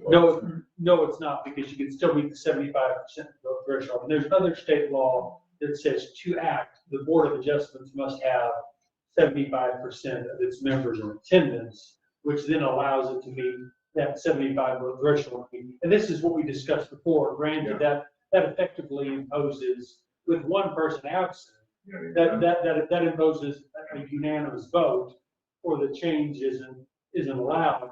But I think that's intentional, because state law wants to make it difficult for a Board of Adjustments to negate ordinances that have properly been passed.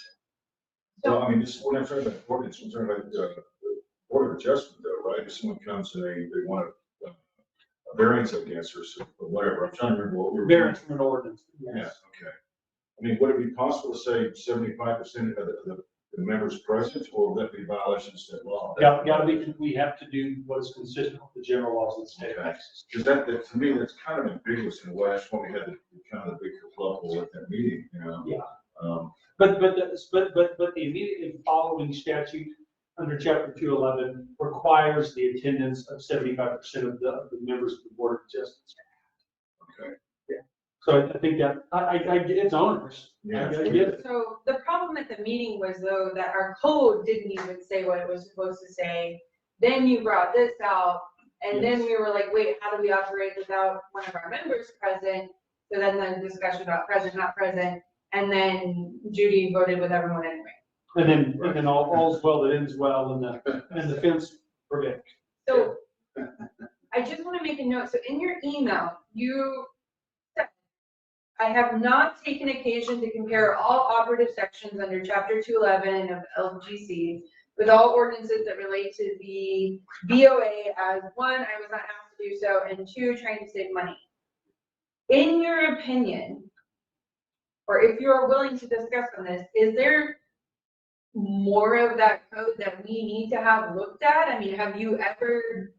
What I will do is I will commit to looking at it in 30 minutes or less, just to give a cursory analysis. But I mean, I don't think so. I mean, from my recollection from Finsgate, it generally looked pretty good, but I'll put a brief amount of time into it, no more than 30 minutes. So in chapter 30, we did sit down and walk through it and together. The composition, I think, is what we went through, but that didn't get into. We basically, what I did is that you reviewed it. I went and looked at the state code of all, that whole category, and just moved it over. And you sat with me and you said, yes, yep. So to be clear, I'll this take the wasn't word. fixed up during that time. True, because there were chunks that I didn't touch. All right, Like I didn't touch the planning and zoning because I was like, yep, that's just leave that alone. okay, so you didn't do planning and zoning, you didn't do board of adjustment? Correct. I'm taking this back to OR. So Yes. But that, on chapter 30, I didn't touch those. you just those? Yes. Okay, so I would like to move. Actually, do we need to hold a vote on the first motion? Councilmember Joe Viterbo, Aye. Councilmember Brett Foley, Aye. Mayor Pro Tem Aurora LeBrun, Aye. Councilmember Chris Grummer. Aye. Councilmember Deborah Hines. Aye. Okay, so we just, Can I have a little bit of applause for that one? Oh, I'm sorry. It's not done yet. No, it's not. The next area, that is it. Been around. 55% is done. We've been talking about that one for years. So, new motion. My next motion is that staff takes City Attorney Bud Wymore's edit of the Board of Adjustment and implements it so that we are in alignment with state code. And I would like to authorize expenditure of no more than 30 minutes to review the rest of the BOA. My second? Councilmember Brummer? Further discussion? It's 31 months, okay. I just want to clarify though that we don't need edits. We are looking for out of state compliance, right?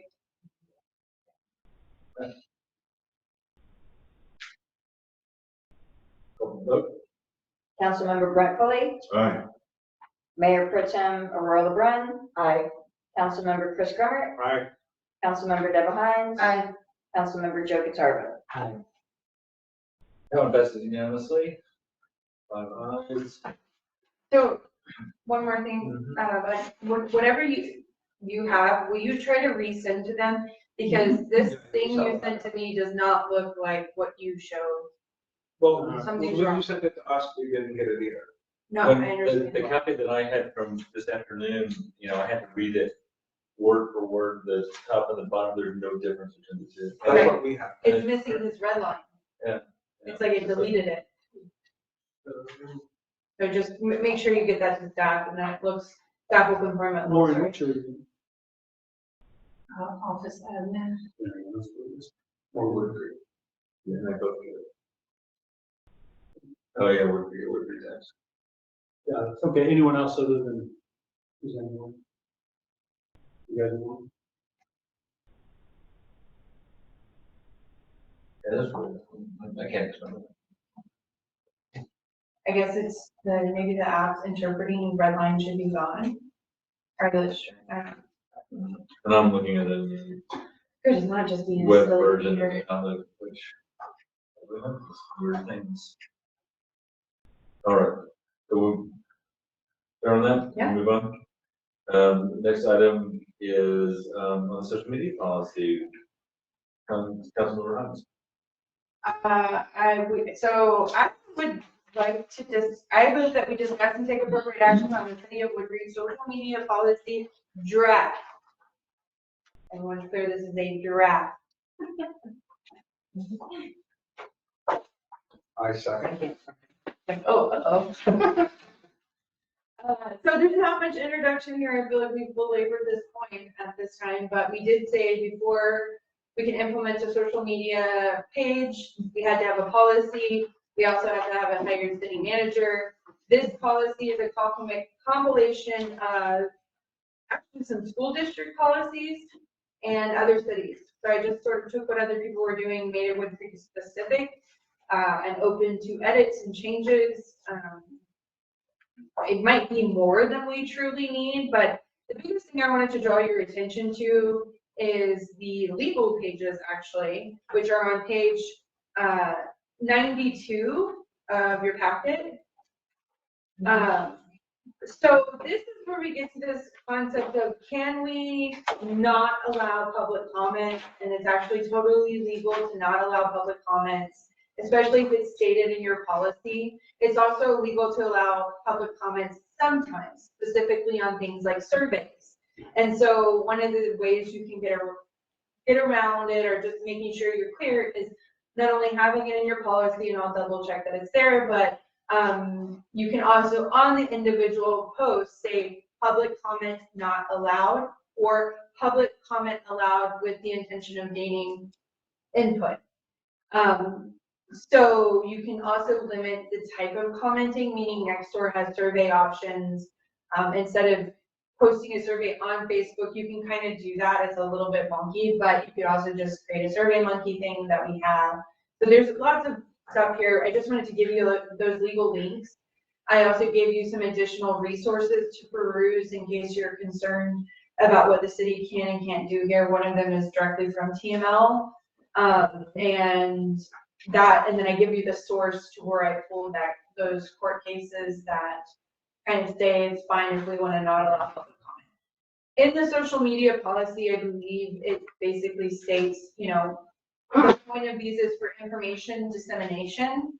This is not a official public forum for the city, so people should not go there for complaining or FOIA requests. And so what we need to do is just make sure that that's visible. So when they go to maybe join the page, they have to agree that they've read these things.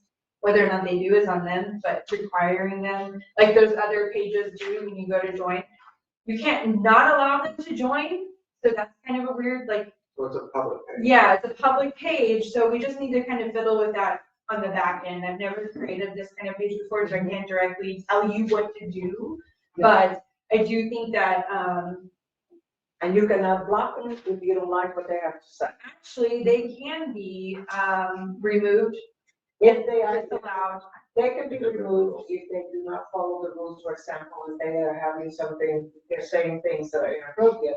But if they're saying something that we don't like, because that was the case of Donald Trump, he removed people, he blocked them because they did not like it. They were not endorsing these policies.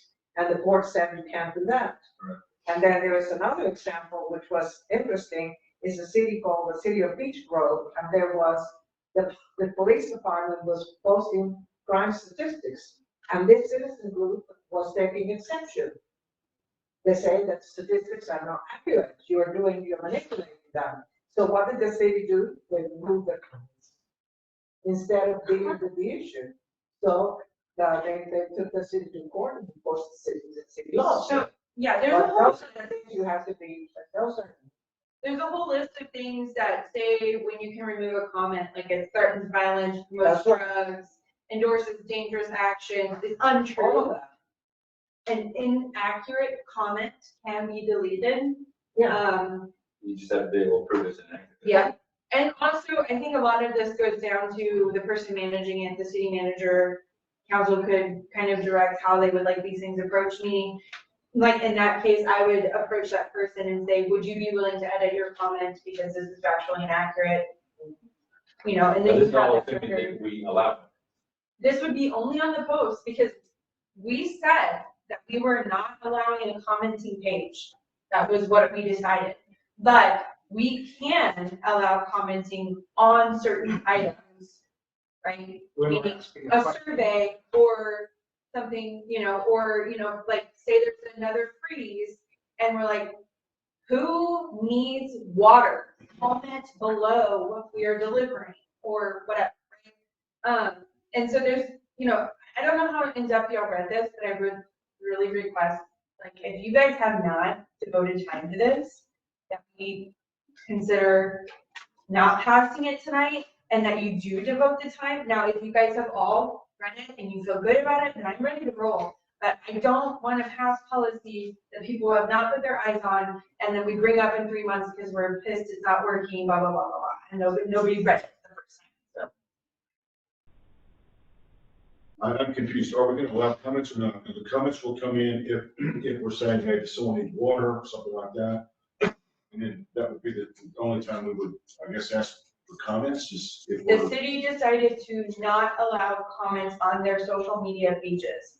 What I'm saying is, even under that decision, the city manager could, with mayor approval, if we're like sending out a survey or whatever, allow comments on certain posts. That is legal to have a non-commenting page with a notice. Yeah. And then allow some posts to have comments.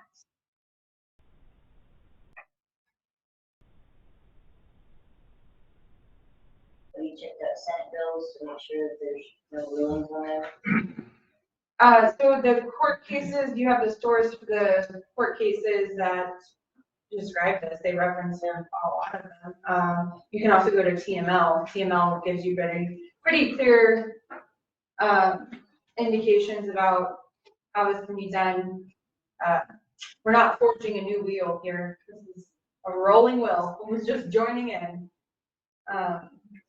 So who's totally in charge of this? The city manager is the one designated to be in charge of this, given their, or administrator, or whatever we're calling them.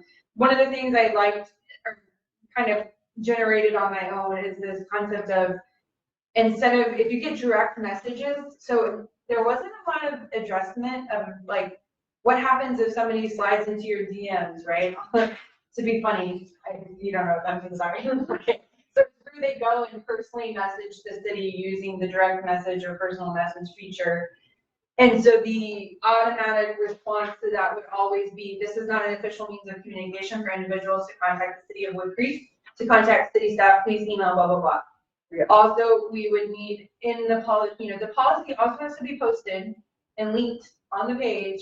But, at the end, it's like, in the event of an emergency, don't use this page, dial 911. It also says, this page does not, replace news outlets or national and statewide emergency communication efforts.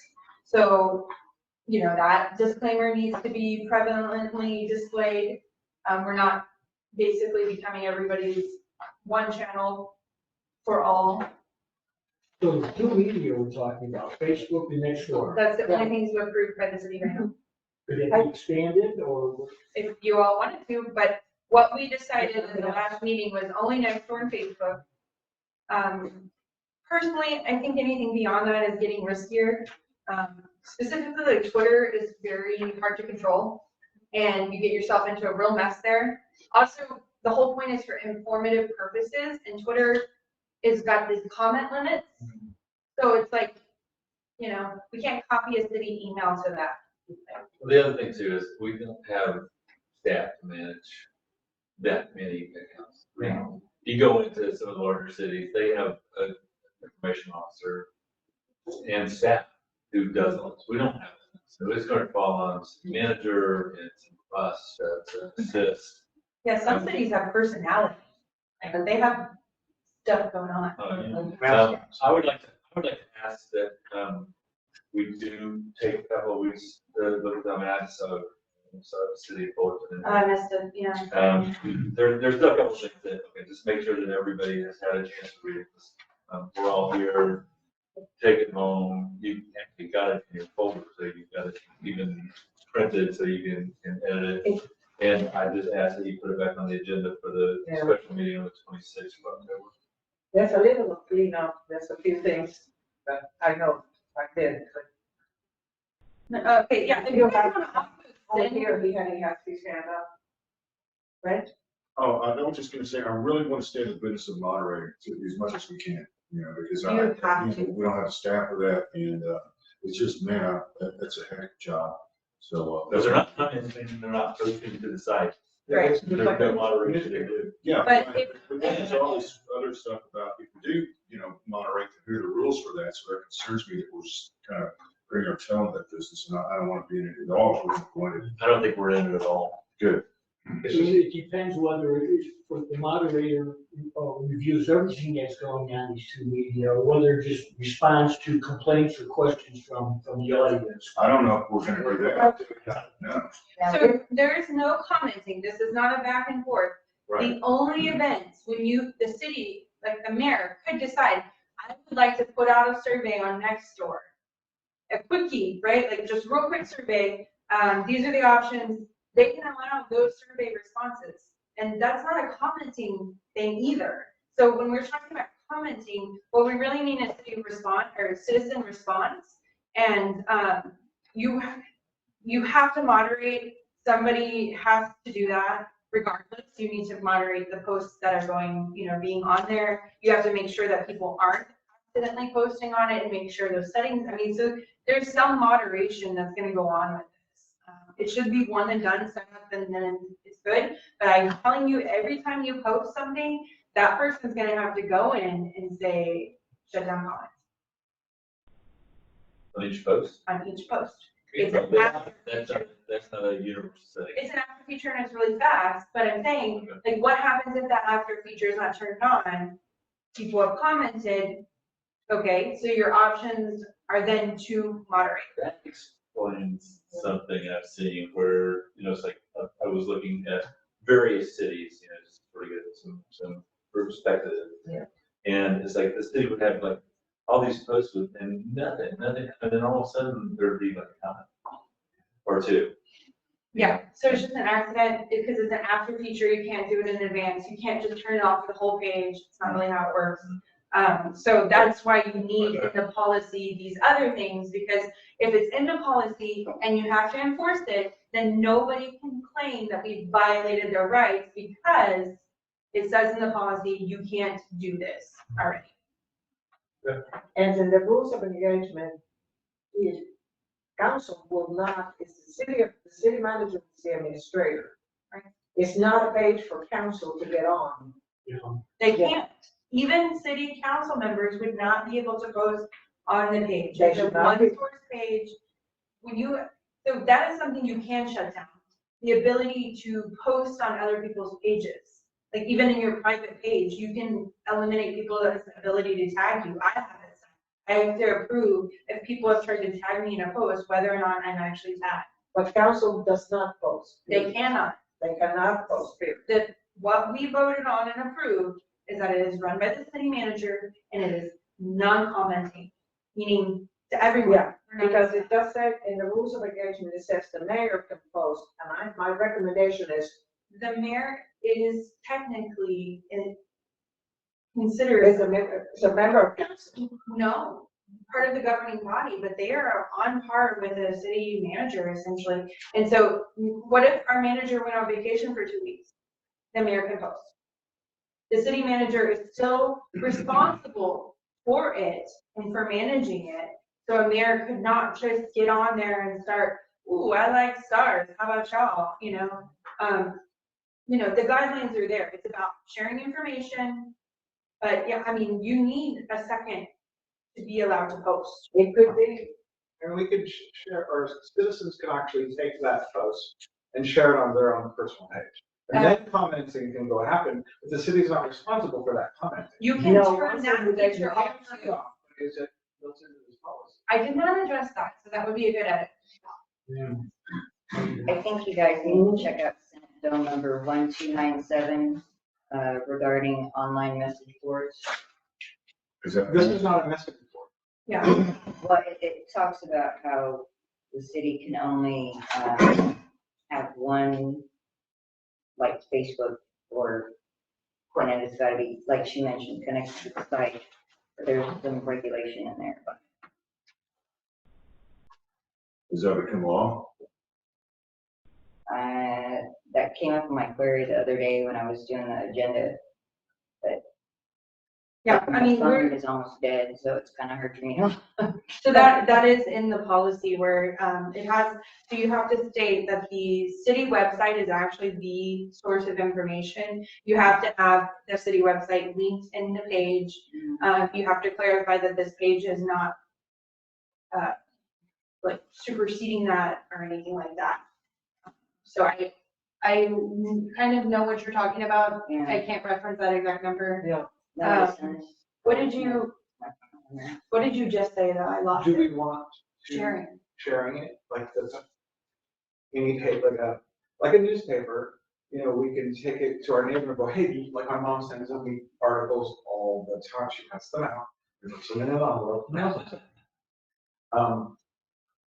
Do we want that feature, or do we want to at least address it in the policy where we're allowing posts? Because I know when I go to social media and I find a post I think it's interesting and I want to share with my friends, I take it and share it. There are some sites that do not allow you to share. Correct. And so, I guess that because of their concern. but I know a site that I really like, and they do not allow you to share because they don't want to be held accountable for what you do with their posts further on, I do understand that, but my concern is, since you can't comment, that's how the algorithms work. Commenting and liking makes the post stay on people's feeds. You can still like it, Yes, but it's the commenting that really keeps it in people's feeds. right? You can So if there's also, only 3 likes on it and absolutely no comments, people aren't gonna see it, but if I see it, I go, you know what, hey, I want my friends to see this is important information to be shared, I'll share it. And then we can have discussions on it. But I become responsible for it. That's my discussion. As Senate Bill 1287 was codified at 551.006 of the government code, and it only applies to a form Yeah. that is intended to facilitate communications between members of the governing body. So that it won't be so. that's why I remembered that, because we talked about it because we were wanting to create a way to better plan for agendas. And we were like, if we publicly released it, then we could do that, but then we were like, oh, that's a nightmare. Right, that's why I remember that. I missed the beginning of what you said, but I'm sorry. The Senate bill you referenced is codified 51.006 of the government code. And it relates to an electronic communication forum that's intended to facilitate communications between council members. If such a forum is created, it must be made publicly accessible. That's right. Because it's an open meeting. Right, and so that's the way to facilitate that communication without violating the It's a carved out exception. So what I want to get clear on is whether or not we want to allow sharing, because that's like something we need to add or not, because we've never discussed this before. I lean towards sharing because that helps get that post out into the world more. I lean To towards. link you allow to share. You Yes, say allow people to share. allow us to share, but you can't comment on our page of the city page, but they could take it, share it, and then they can have their own discussion, but we don't have to monitor that discussion because we don't own it. Are there copyright issues related to what we're talking about in terms of legal possession of that information? Oh, It's all public. Okay. Yeah, I Sure. I personally like the idea of being able to share, and also, if it gets out of hand, if we just think everybody's gonna be real nice about it, and they're not, and it really blows up in our face that people are sharing, then we'll turn it off. Yes. If things get out of hand, there's a good document, TML has it, it's the City of Austin attorney. But TML has it on in their website, and it's called, when can a city delete a Facebook comment and other social media? It's linked in the It packet. is not that you cannot delete it, you cannot take it out, it's just that, because there are times you have to, and if things get out of hand, you have to. But we're not having commenting, so. Yeah, but even the sharing, if things get out of hand, No, that's not your responsibility. That's not the city's responsibility. The moment I read the New York Times and I find this article and I take it from the New York Times website and share it onto my personal wall, and then my friends and I have a conversation about it. New York Times, Facebook group or whatever, they're not responsible for that conversation. yeah, I know reasonably, that's it. Hey, baby different. Well, I know what you're saying, and there's nothing stopping people from taking city communication as it stands, Oh, and posting it, We do it all ripping the it time. apart.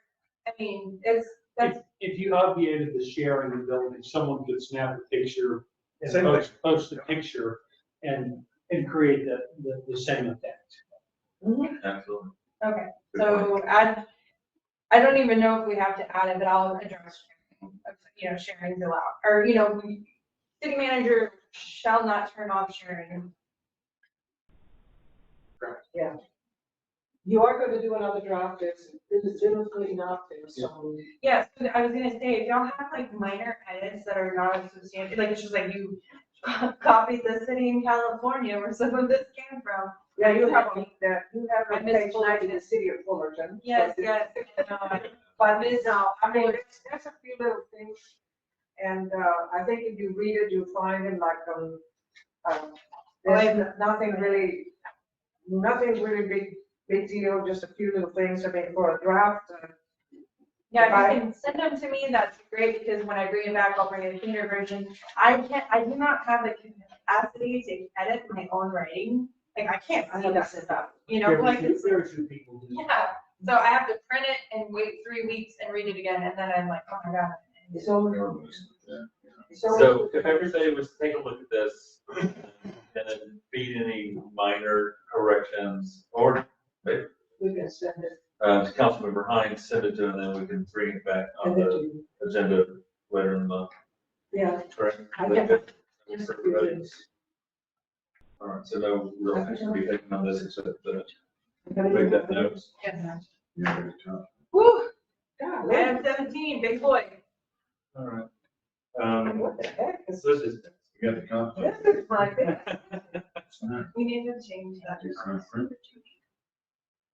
Mayor, I'd like to withdraw number 18. I just read the whole.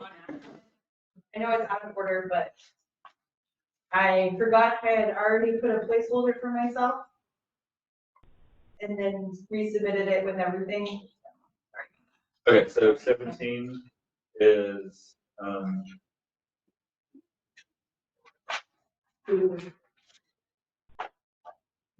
yeah, so we don't need 18, so we're just gonna go to 17, Yes, sir. wrap it up, all right.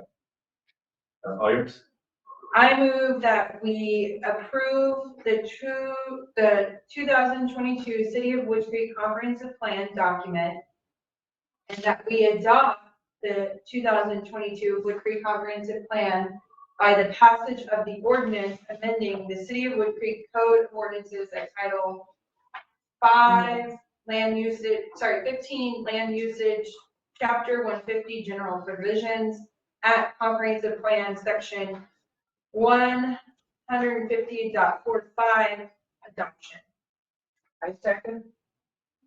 I would like to highlight a couple things. If anybody's been tracking this plan, the copy that was viewed in P and Z last, and they were informed of this when they decided to pass, lacked a note on the future land use map that legally has to be there and is there now. That's in one of the last pages. That came directly from state code, which is referenced in the packet as well. There was also one minor edit in the,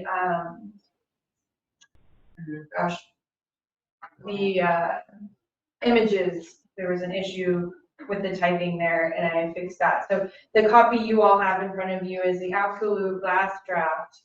I would like to amend it to satisfy former Councilmember Judy Brisendein's comment that we address on strategy 2 action plan under fiscal, the hot edit that we discussed, to change the wording to create special restricted funds to promote community tourism and citywide improvements within the parameters of the governing code.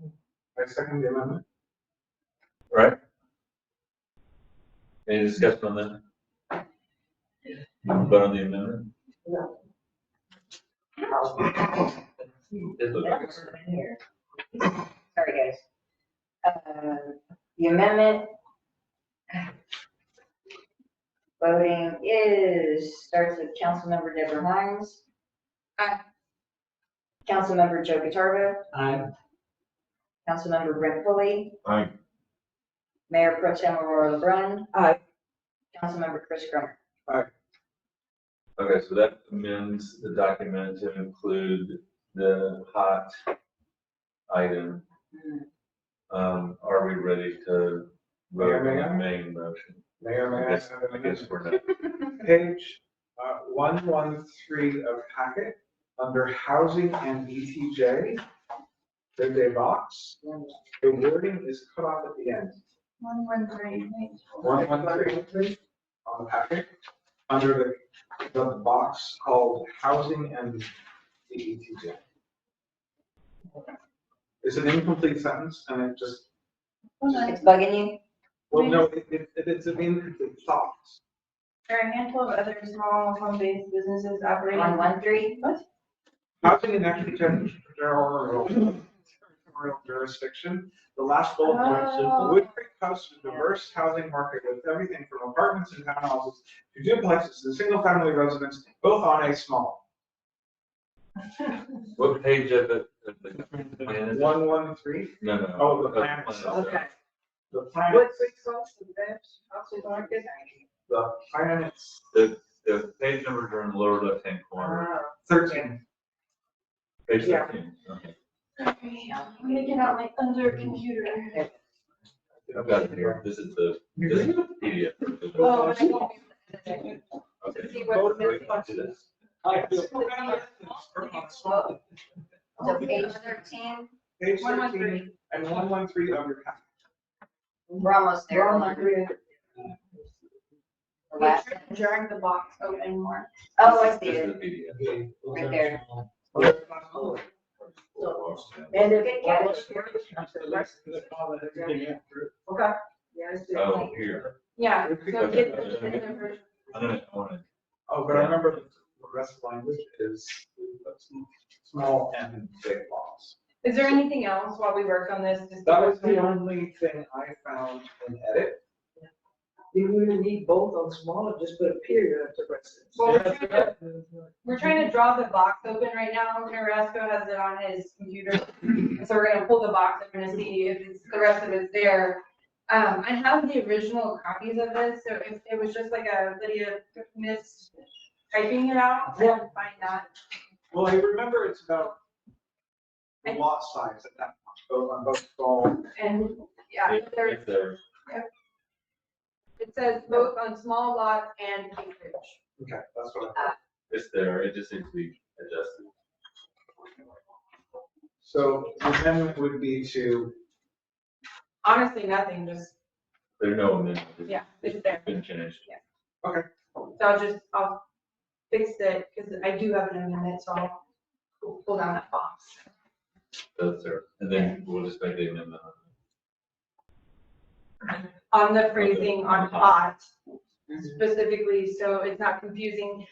So I did have a question, because it does go into M and O, right? In the sense of, there will be a budget line item every year in the annual budget of how much has come in, and like, it will sit there so it can be spent.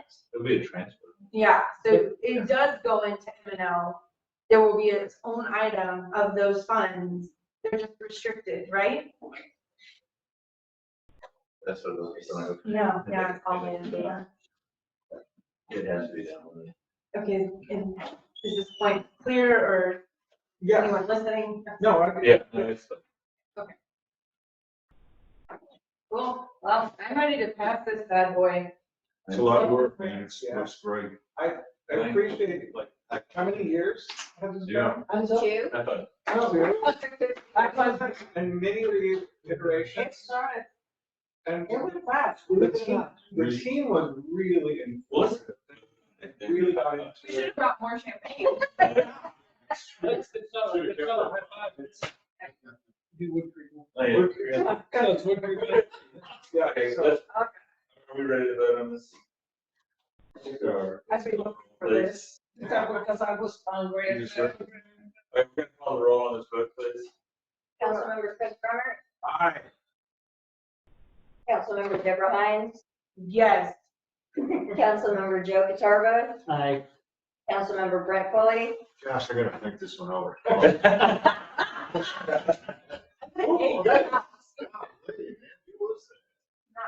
and Mayor Pro Tem Royal Brown. I can't vote. Aye. I'll put a smiley face like. You know what? I thought this meeting was gonna go longer.